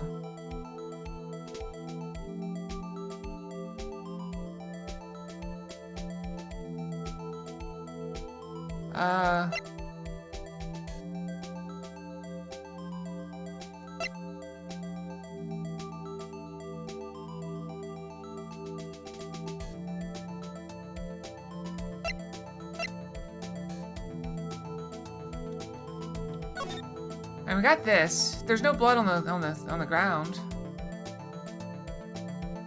And his feet were in the car.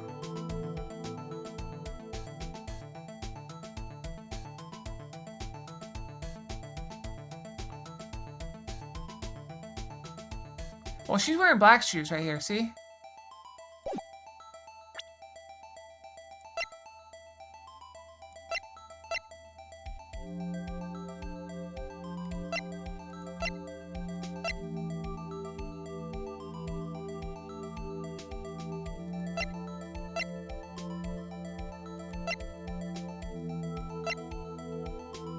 It's gotta be this, right? It's gotta be the picture. There's no blood on the ground. Problem lies in the footprint. The footprint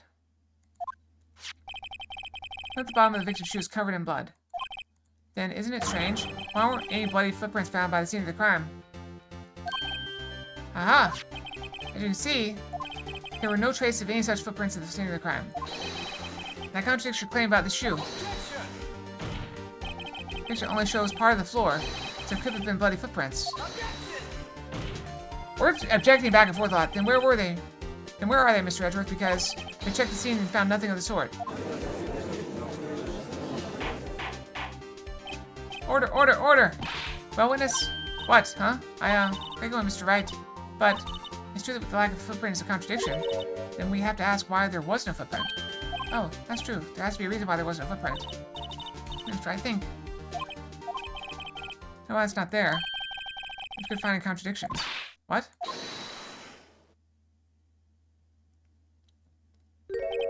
I see. Now I get it. Get what?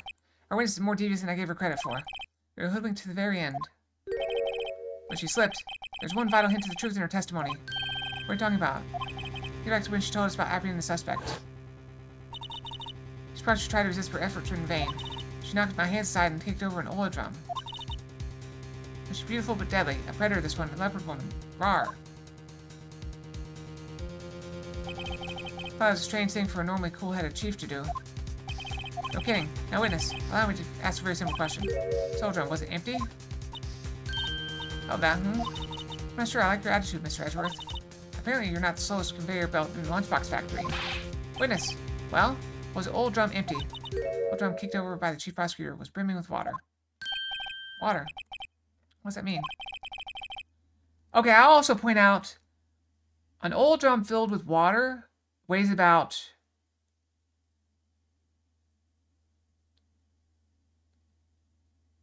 300 pounds. It's really hard to kick over. You don't accidentally kick that over. Do you want to know the reason she knocked over? The real reason? Aha! You don't mean, yes, I knocked over the old drum for one reason alone. To erase the bloodstains that become evidence against her. Arr! It was knocked over, but I think it was empty. Passing up quite nicely. Bloodstains left on the victim's shoes left tire quite clear to this murder. He was done, she knocked over the old drum, erased the telltale signs. Lots of prosecutors especially, erasing evidence. This guy's right hand was hurt. Did you say she'd cut herself when she stabbed him? So that was when my sister's blood got on the shoe. Well, following this trial. Mr. Wright, do something. Please. What? What can I do? Sister confessed to the crime. She tried to conceal it, but... Enough. No need for further debate. The verdict, Your Honor. Very well. The star is on the prosecution's side. She'd have been lying about the water. Score finds defendant, Miss Lana Sky. Hold it. Little girl. What did you just say? Huh? Me? Did you say that I, Angel Star, was on the prosecution side? Well, yeah, you are. You're saying my sister hid evidence by erasing the bloody footprints. Well, I thought you'd had your fill, but here you are demanding a second helping.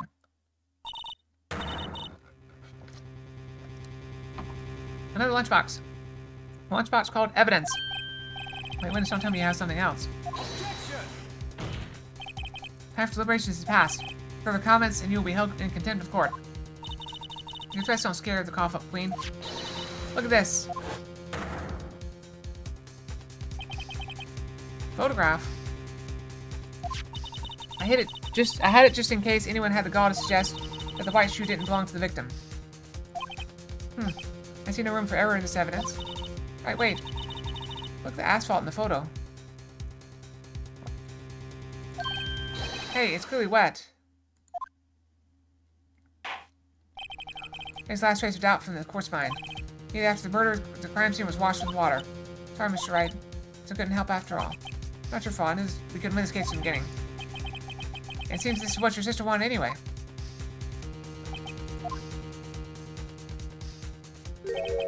I'm sorry, Mia. Right, wet or not. Don't be so quick to throw in the towel. Yourself up off the asphalt. Take another good look. Don't give up. Not until the bitter end. Never give up. Never surrender. This is the last piece of evidence. Very well. Time I'd like to declare a verdict for good. Objection. Can I object? There we go. Your Honor, wait. What's up with you people? Can't I hand down my verdicts in peace anymore? Can it wait? No, it can't. Then it will be too late. Look at this photograph, the last one submitted. This trial isn't over until we give each piece of evidence proper consideration. Is that right? Are you saying there's a problem with this latest piece of evidence? Yeah. I'll think later. Yeah, there's a problem. Right or wrong, I've got to go ahead with this. Suppose it's come this far. We should give every claim a fair shake. Very well, Mr. Wright. Show the court the problem in the photograph.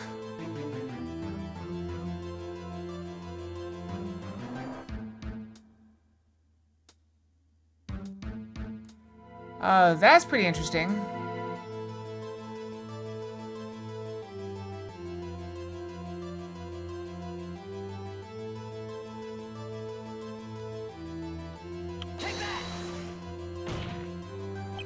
The problem in this photograph is here.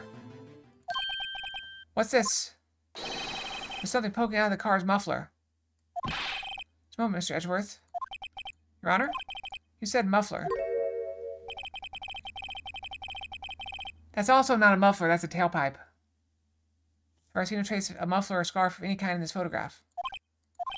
Muffler is also part of a car or motorcycle. I mean, it is, but that's not the muffler. The muffler is further in. The muffler is a, that's the unit of the car that makes the sound quieter. Just think of it as part of the exhaust system. It is part of the exhaust. It's not a pipe, no. See, and I see. It's that suspicious-looking claw sticking out of the car's muffler. So there's something sticking out of the muffler. What's that have to do with this case? Nothing. Absolutely nothing. Objection! Sorry, Miss Starr, but it's not going to be that easy. In fact, you've already told us why this is important to the case. You said as much in your testimony. What? Let's hear what Mr. Wright has on his mind. That's why I think this piece of cloth and the muffler is related to the case. The word muffler was overheard. Miss Starr, recall your testimony for the court. Ah, yes, when I arrested her, she mentioned the muffler. So that had me confused in my earlier testimony. Muffler. Arg! Yarga! Could it be that the muffler you heard mentioned was actually this exhaust pipe? If so, that means this piece of cloth is vital evidence. Oh. Woo! Arga! Also, how many lunches did she bring to the courtroom? She gave out like 7. And she dropped like 15. Things would have to suspend the proceedings. Suspend? I find myself wondering about that piece of cloth. If you leave any question unanswered, here we do a disservice to the law.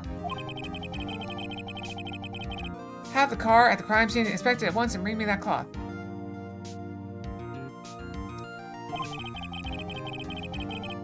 She gave the judge 2. She gave the judge 3. She gave him 2 caviars and a giant box. Verdict will wait until after we've seen all the evidence. Agreed. I suppose so. Ooh, that was close. But we made it, at least for now. This court will adjourn for 30-minute recess. It's lunchtime after all. He's still hungry? He ate 3 lunches and one of them was a jumbo. He ate 2 regular lunches and a jumbo.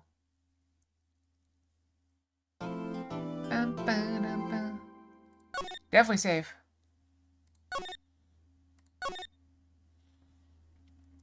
Alright.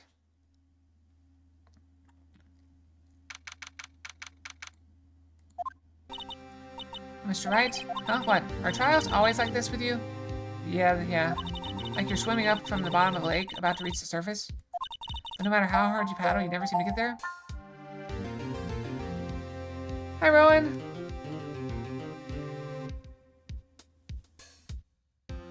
Oh yeah, that's been there for a while. That lasts for several hours.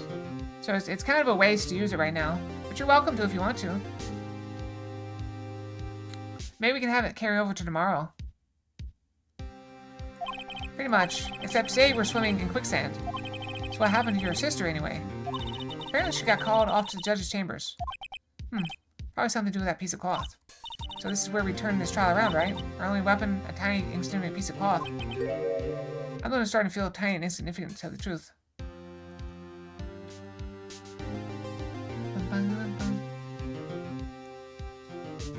Yeah, it's not really new, but every time... You have a temporary desktop, at least for now? That's cool. Yeah, every time that redeem is picked, I disable all Fox redeems. All the outfit redeems. Including that one. So it lasts for a few hours. So whenever I re-enable them, it shows up as new. Hola, partner.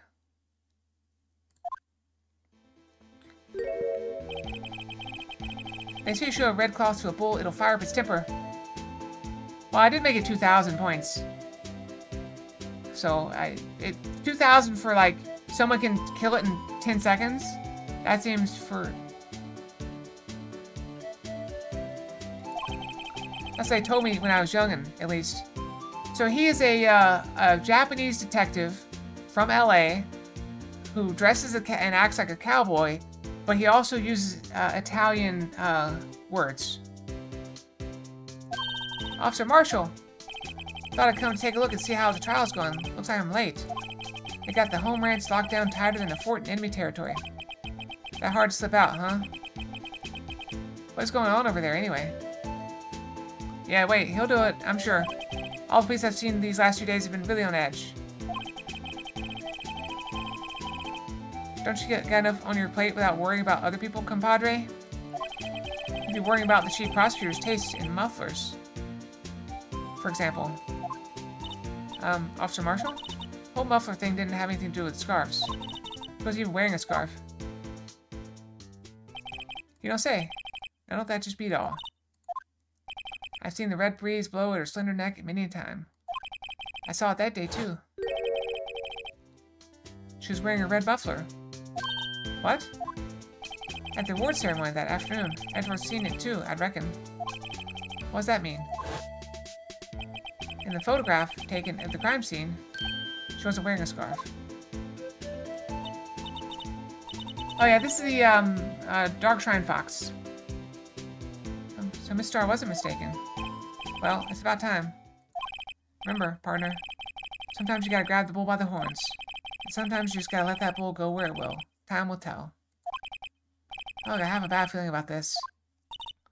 So what are we swimming in now, Mr. Wright? You don't want to know. With steak sauce, I can hook you up with some fine ribs. Ooh-wee. Okay, he didn't say. He was calling her Bambina a lot. But he's Italian.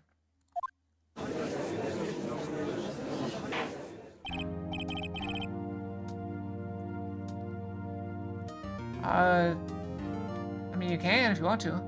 I'd like to resume. What's up? The judge keeps looking over at the prosecution. Is something wrong, Mr. Edgeworth? What is that expression? Your face is blue, your lips are purple, you're sweating bullets. That furrowed brow, those grinding teeth, those watery eyes. What's more, your eyes are unfocused. You're doubled over, your back is bent. It can't be. This can't happen. What about happened to Mr. Edgeworth?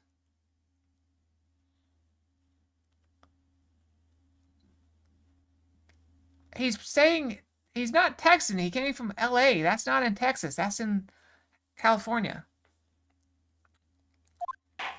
Well, I believe it's time we continue on with this trial.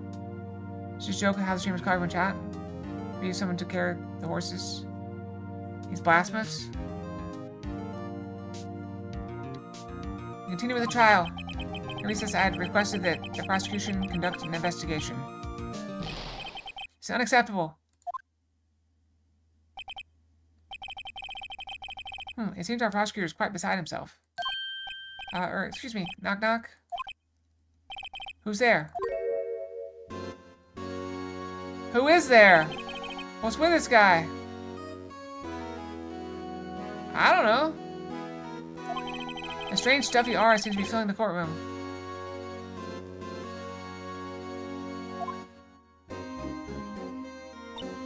Hey, the temperature rose 5.7 degrees when that man came in. Who on earth is he? And why do your eyes look like that? It's you. Who? Say something. Did the game crash? Oh. Oh. No, the game didn't crash. Okay. Sorry I'm late. Udgy. The roads were packed. It's just me. Long time no see. Udgy, how you been? Swim much these days? Hello. No, I've been so busy. So I had to pull weeds at 5 a.m. before you to school. Probably never got dirt under his nails. But he does shave with a knife, apparently, everywhere he goes, including crime scenes and court. Hello, I've been so busy. Busy. Udgy, my boy, you have to make time to relax. Why is he on the witness stand? Yes, indeed. Udgy seems to be his nickname for the judge. Maybe because he's judge? Afraid you're right, very afraid. I'm sorry, but who are you? Aha, so you're Wright-O, the attorney. I've heard good things about you, son. Dad? Yeah, thanks. So sorry about our little worthy guy giving you all that trouble, eh? You know, we should all go swimming together sometime. Jolly. Little worthy? Mr. Wright, you don't know the district chief of police? Chief of police? Cowboys don't use knives, use surgical steel razor blades? You mean straight razors?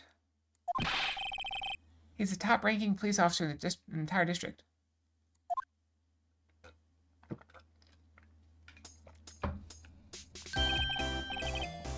Name's Gant. Damon Gant. Pleased to meet you, everyone. Also, what is this tie? It looks like a big cross. So what do you have to what do we owe this honor today? It's been over 2 years since you last came to this courtroom, hasn't it? It's okay. There's a lot of... Everybody's disagreeing about how the end of the year needs to go.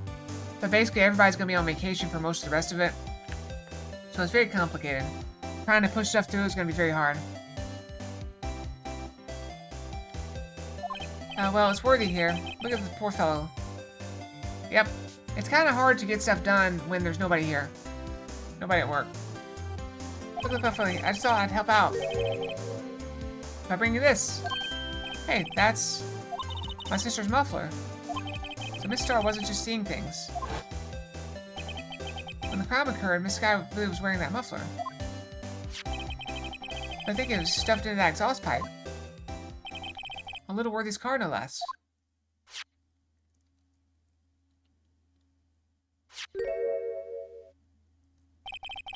It's quite embarrassing, even for us. What's this? It's what you'd call a switchblade knife. Quite perplexing, this.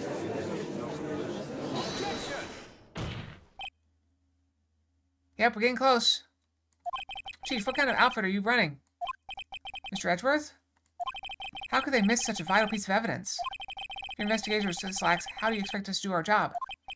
Now, wait a minute, Worthy. I have no desire to hear your excuses. I'm telling you to wait. Or didn't you hear me? Have a look at this document, where it says person in charge of investigation. There's no mistaking that signature, is there? Miles Edgeworth? That's not fair. On the day of the crime, I had your head in the clouds because you got that award. I know how you feel. But you're the person in charge. I'll expect a written apology. What? Are you serious? Don't be too upset. We'll find a way to clean up this mess that you made. This is the first time I've seen Mr. Edgeworth at a loss for words. This kind of major blunder is unlike you, Mr. Edgeworth. Ah! The court accepts this new evidence. I'd like to ask the defense a favor first. Yes? Just be sure. I'd take a look at the blade of this knife. Blade, Your Honor? I don't see why not. Could you open it up for me, I wonder? Yes, well, I think all you have to do is press the switch and... Do I just go in, or... Oh, I don't have it yet. If I cut my finger, Mr. Wright, I wouldn't be able to pound my gavel anymore. Yeah, if I cut my finger, I wouldn't be able to point at people anymore. Come on, just hurry up and open it. Fine. Oh, we gotta wait on them to do it. Very slowly. Go, go, go, go, go. A little faster. There we go. Click. Ah, don't scare me like that. I'm the one who's scared. Look at this knife blade. Tip is broken off.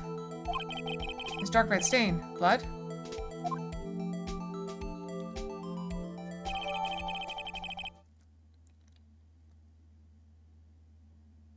Wrapped in the defendant's muffler. Small tag attached. So excuse the action of the police department. I'd like to hear an explanation from the chief of police himself. I'm sorry, but could actually testify for us. About the split between the prosecutors and the police. And this knife. Sure thing. Not a problem. Not even a little one, really. Okay, department in disorder.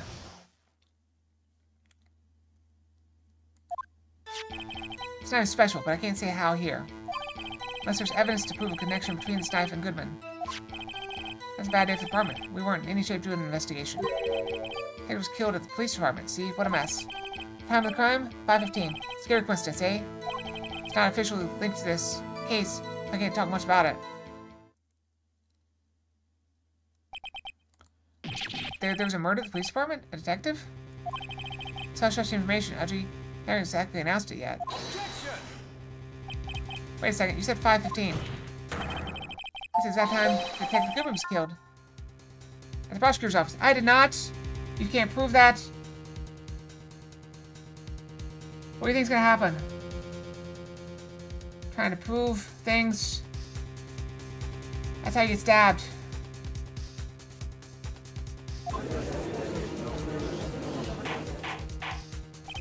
Order. Anyway, in the department we're all flustered, as you might well assume. We're in the middle of a top-secret investigation. Don't tell anyone, okay? You understand the police department situation. Mr. Wright, 2 detectives killed at the same time in 2 different places. Chances of that are really slim, scientifically speaking, of course. Ah, I've been hit by Boba! I'd like to exercise my right to cross-examine the witness. Very well. However, he requires you to focus on the case at hand. Uh-oh. Does that mean I might get flagged? Okay. You can't say it's special. Excuse me. Special? Mm-hmm. Hard to come by. This particular knife anywhere else. Might the special thing be this little tag? Wait. Doesn't this... Oh, sorry, Righto. I can't say that now. Not that.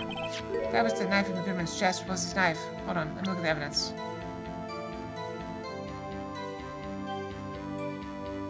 Look at it upside down. We're looking at it upside down. It's SL... It's SL9. 221. Is that the date? Yeah, that's the date. 221 SL9. The knife in Goodman's chest was his knife. No. Now, why was there another knife at the scene of the crime? That's quite a mystery. And like a mystery, it's wrapped in something. A muffler. Unless there's evidence to prove the connection between the knife and Goodman. Present! Present! Wait a second. Ah, at last, an honest objection. This knife. It has to have something to do with Detective Goodman. What do you mean? Aha, an honest to goodness, what do you mean from Udgy? This is great. Look at the tag on this knife. It reads SL92. This is important. Why? Over here, we also have a memo that was on the body of the victim. What's this? 6 minus S7S 12/2. Your Honor, it's upside down. Upside. The printed name on the memo makes it look like it's right side up. But turn around and what do you get?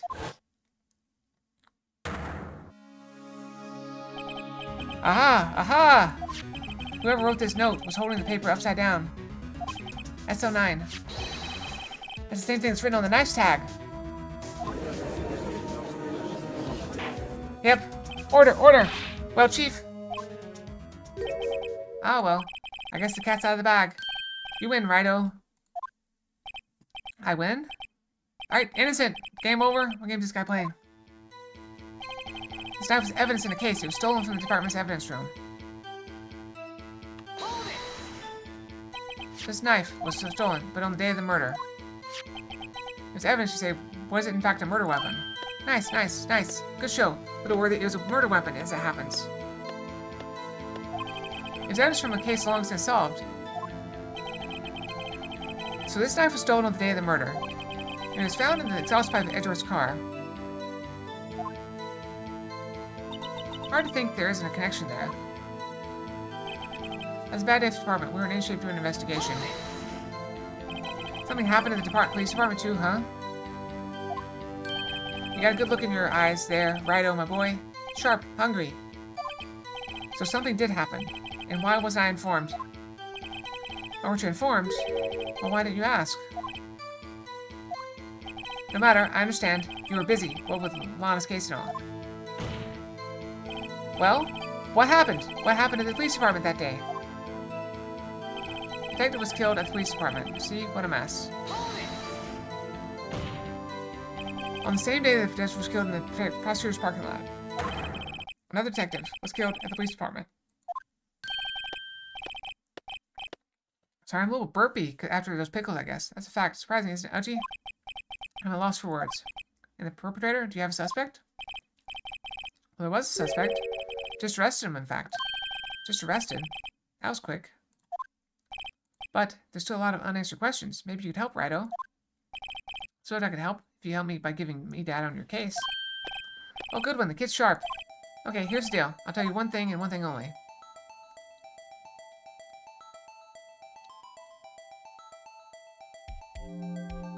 Oh, what do we pick?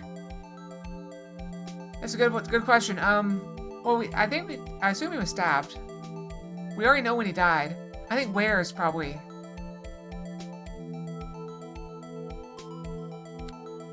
I think where seems like the best one. Go where? Just tell me. Where was the victim found? Well, I can't speak on where the corpse was found. I can say the crime took place in the evidence room of the police department. Evidence room? Wait a second, I've heard of that. The evidence room? Did he mention that in his testimony just now? That's evidence in the case. It was stolen from the department's evidence room. There's a connection between the two cases. I'm happy, Mr. Wright. Happy? Happy we just got handed our ticket to go to town on this case. With the link between the two cases established, we finally have some leverage. Now we can get Gann to testify about the details. It's not officially linked to this case, but I can't talk about it much. Chief, defense position is simply this. Next between these two cases has already been proven. Hey, you don't say. Well, out with it, Righto. What's your connection? It's out with it, Mr. Wright. Is a place mentioned in the testimony we just heard. The knife found in the lot was stolen from the police department's evidence room. Not to mention the victim had on him the case number and the knife's evidence tag. And we also know that the detective murdered at the police department was killed in that very same evidence room. Indeed. So, there do seem to be too many connections for it to be a coincidence. The music goes away. You two make a good pair. It's been 2 days to find out what you deduced right here. Chief, I request you release your information on the victim at the police department.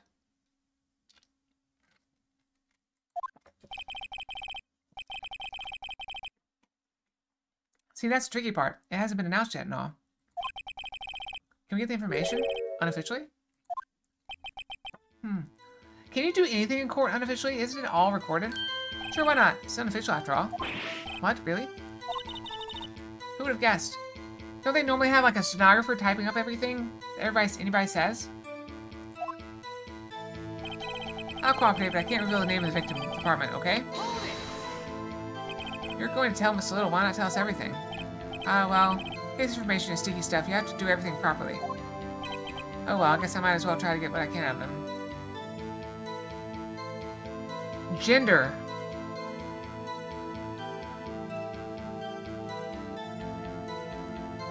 Division. ID number, he's never going to give us that because it's too specific. Division or gender?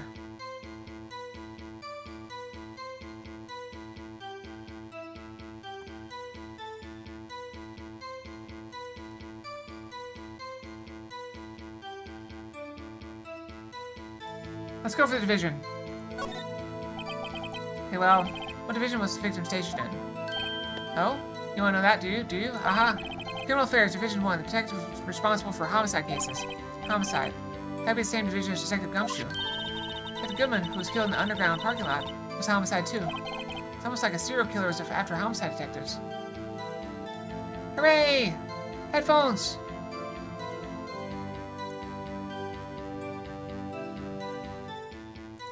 Except this serial killing happened simultaneously, scientifically speaking. Well, I sure hope Detective Gumshoe isn't next on the list. Wait. Wait. Wait. Why did they say died within an hour and a half of 4 p.m.?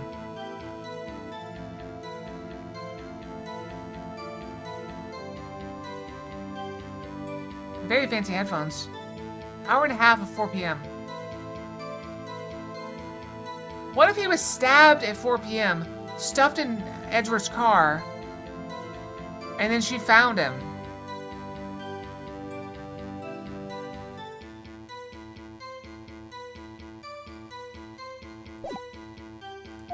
Two detectives were killed at 5:15, one at the prosecutor's office, and one at the police department. That can't be a coincidence. That knife. What was it doing there?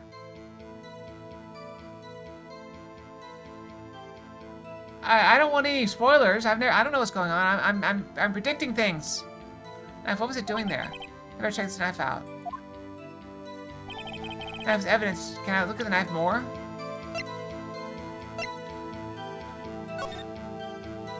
Let's look at it more.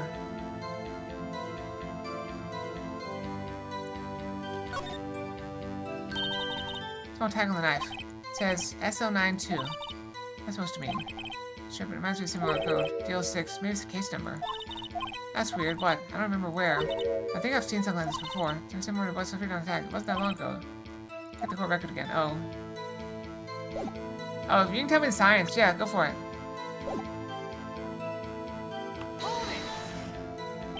So it's a knife. Was stolen. Yes, but on the day of the murder.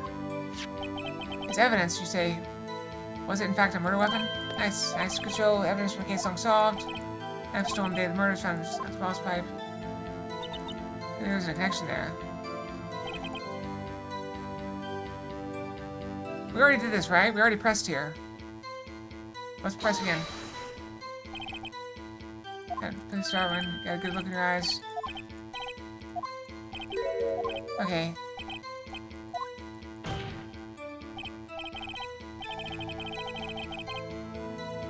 Yeah, I'm saying I understand. They say died within an hour and a half of 4 p.m. But we know the stabbing happened at 5:15. Like, why would they say you bled out within 15 minutes? Why would it? Why mention 4 p.m. at all? Unless that's when you actually stabbed. Detective was killed. I think I already pressed here.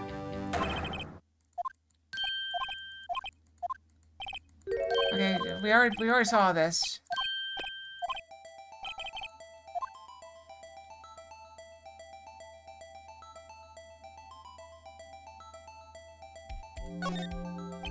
We'll stick the same thing. We already saw this.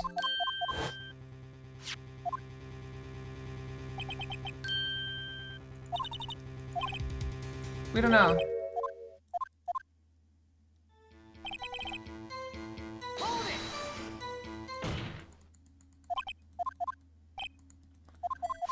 Alright, so we already saw this.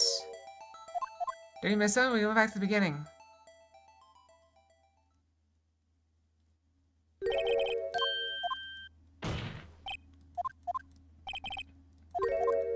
Okay.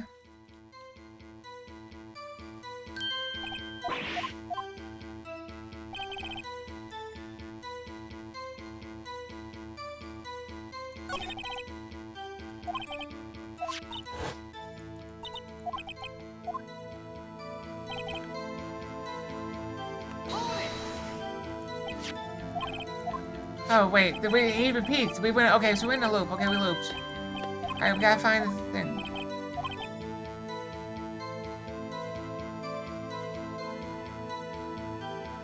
That's cool.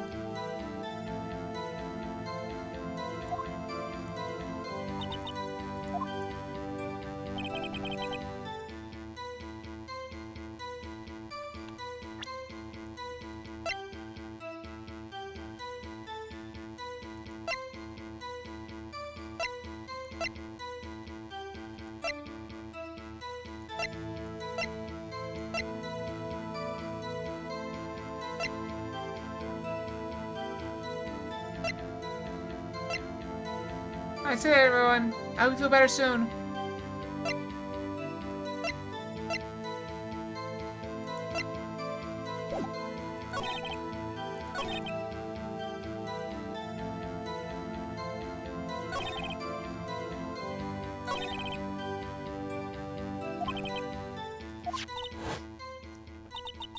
Alright, what was it doing there?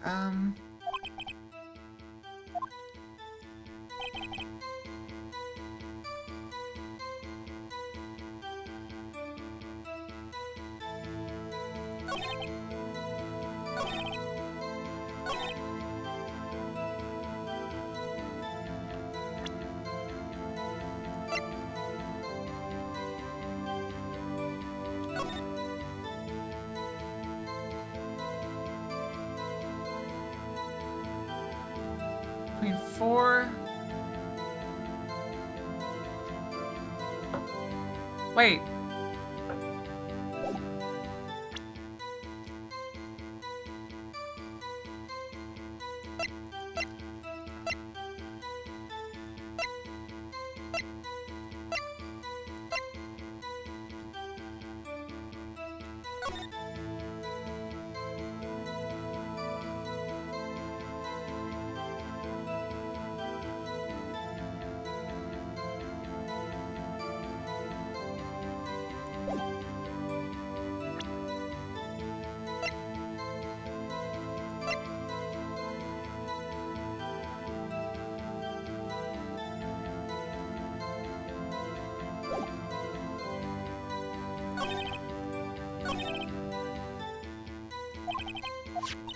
we ask a different question?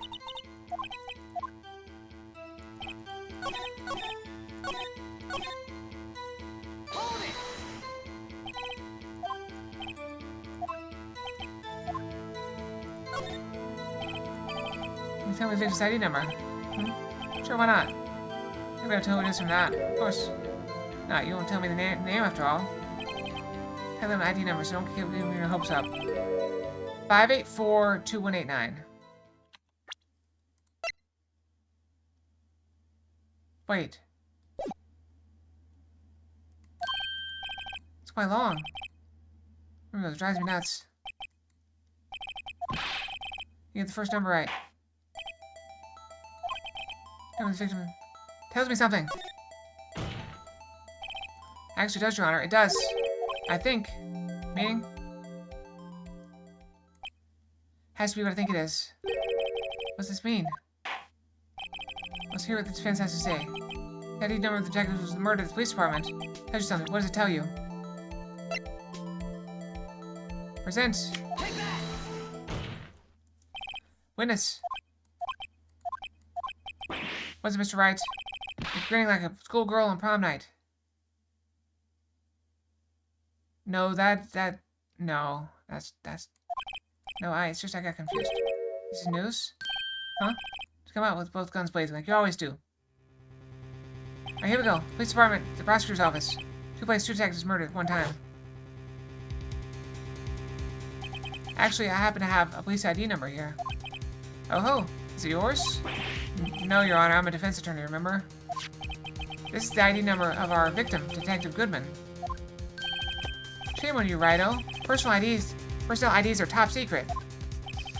Detective Goodman's ID number is 584-2189. And this means what exactly? Huh? Wait, that ID number we heard from the chief earlier. That started with 82. I've forgotten. You need to get the first number right. Again! The number the chief of police gave us was 584-2189. Wait a second, right? What does this mean? That's what I want to know. The two ID numbers are identical. In other words, the detective killed in the police department's evidence room was Bruce Goodman. What does our witness think about that? Oh, ho, ho. Sharp as attack, Righto. Sharp as attack. But wait, Detective Goodman is our victim. He was killed at 5:15 in the park, but even twins have different ID numbers. 15 in the underground parking lot. Yeah, Detective Bruce Goodman was also killed at the police department. In the evidence room at the exact same time. That's impossible, so what we're saying is, the same person was killed at the same time. In a completely different location? This reminds me of a comic strip I read one time where, they were investigating a murder. Uh-oh. What does this mean? No, what I want to know is why I didn't hear about this. So anyway, they were investigating a murder. And, they have a robot that comes out with, you know, its own looks at the evidence and says, oh, this is what it is. And the robot looked at the murder scene and said, attempted suicide. And it turned out that the victim was a clone who had come in to kill the original, but got killed by the original instead. And so they found the clone and thought it was the original, and so he decided to fake his death and pretend the clone was him. So it's attempted suicide because he tried to kill himself. It's top secret, fine, but I'm a prosecutor in charge of this case. Now, just wait a second, Worthy. No need to get all flustered. Your Honor, the police department has made a grave error in this case. Wait. I said wait. We heard you. Or didn't you hear me? How does he know? The oversight, the grave error, Mr. Edgeworth. They're yours. What? How dare? We informed you yesterday. It was our Officer Meekins who brought you the news. Officer Meekins? That's right. Where have we heard that name before? Wait, aha. That guy, yep. Excuse me, Mr. Edgeworth, anywhere on the premises? I'm here, sir, the chief, sir. Got your report, sir. Also, why is his hand bandaged? You don't mean him? According to Meekins, you didn't accept the report. Hard to believe. Your officer, he told me. Said the report had nothing to do with the Land and Sky incident. Yeah, I saw his bandage. I was wondering why his hand was bandaged. Hey, Bruce Goodman murdered in the police department evidence room. Mr. Edgeworth, victim's name is written right on the top of the report. Yeah. Why didn't your officer tell me? Honestly, I'm not sure if that officer was capable of making the connection. He did seem challenged. In any case, this is a serious error. A gross negligence of duty on your part, Worthy. But sir, you could have submitted the report this morning to the court as evidence. Then why does he wait so long to talk? He just stares. No such luck this time, Worthy. Or should I say, unworthy? What? Now, what was the second rule of evidence law? Oh, Mr. Wright? Huh? Oh, well, it's, Rule 2. Unregistered evidence presented must be relevant to the case on trial. How is this rule relevant? Normally, you submit a list of evidence to be used in court before the trial. This report wasn't on that list. So, what does this mean? I couldn't submit this. Evidence until connection was proven in court. And I had to do that as a defense. Connection was just proven by Righto over here. Good job, Righto, my boy. Huh? I was just doing my job. No. No!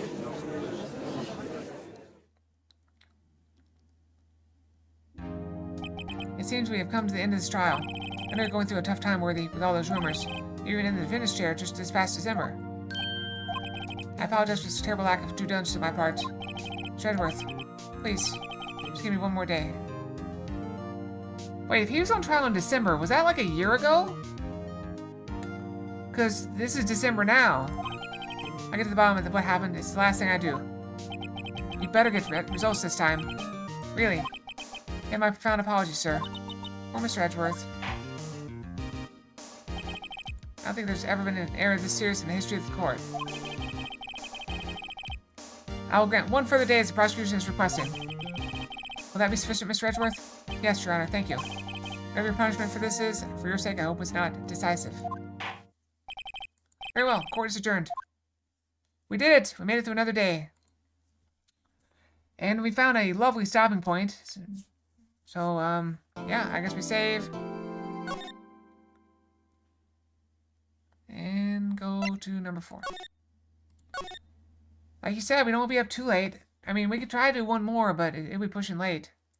How about I go brush my tail? Maybe we can do one more day, okay? We can do one more day, okay?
I'm back.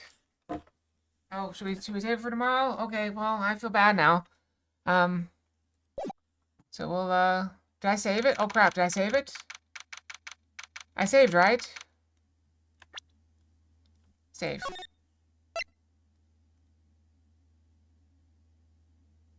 Okay, I saved. I see the save right here. Okay, yeah. Okay, we'll call it a day.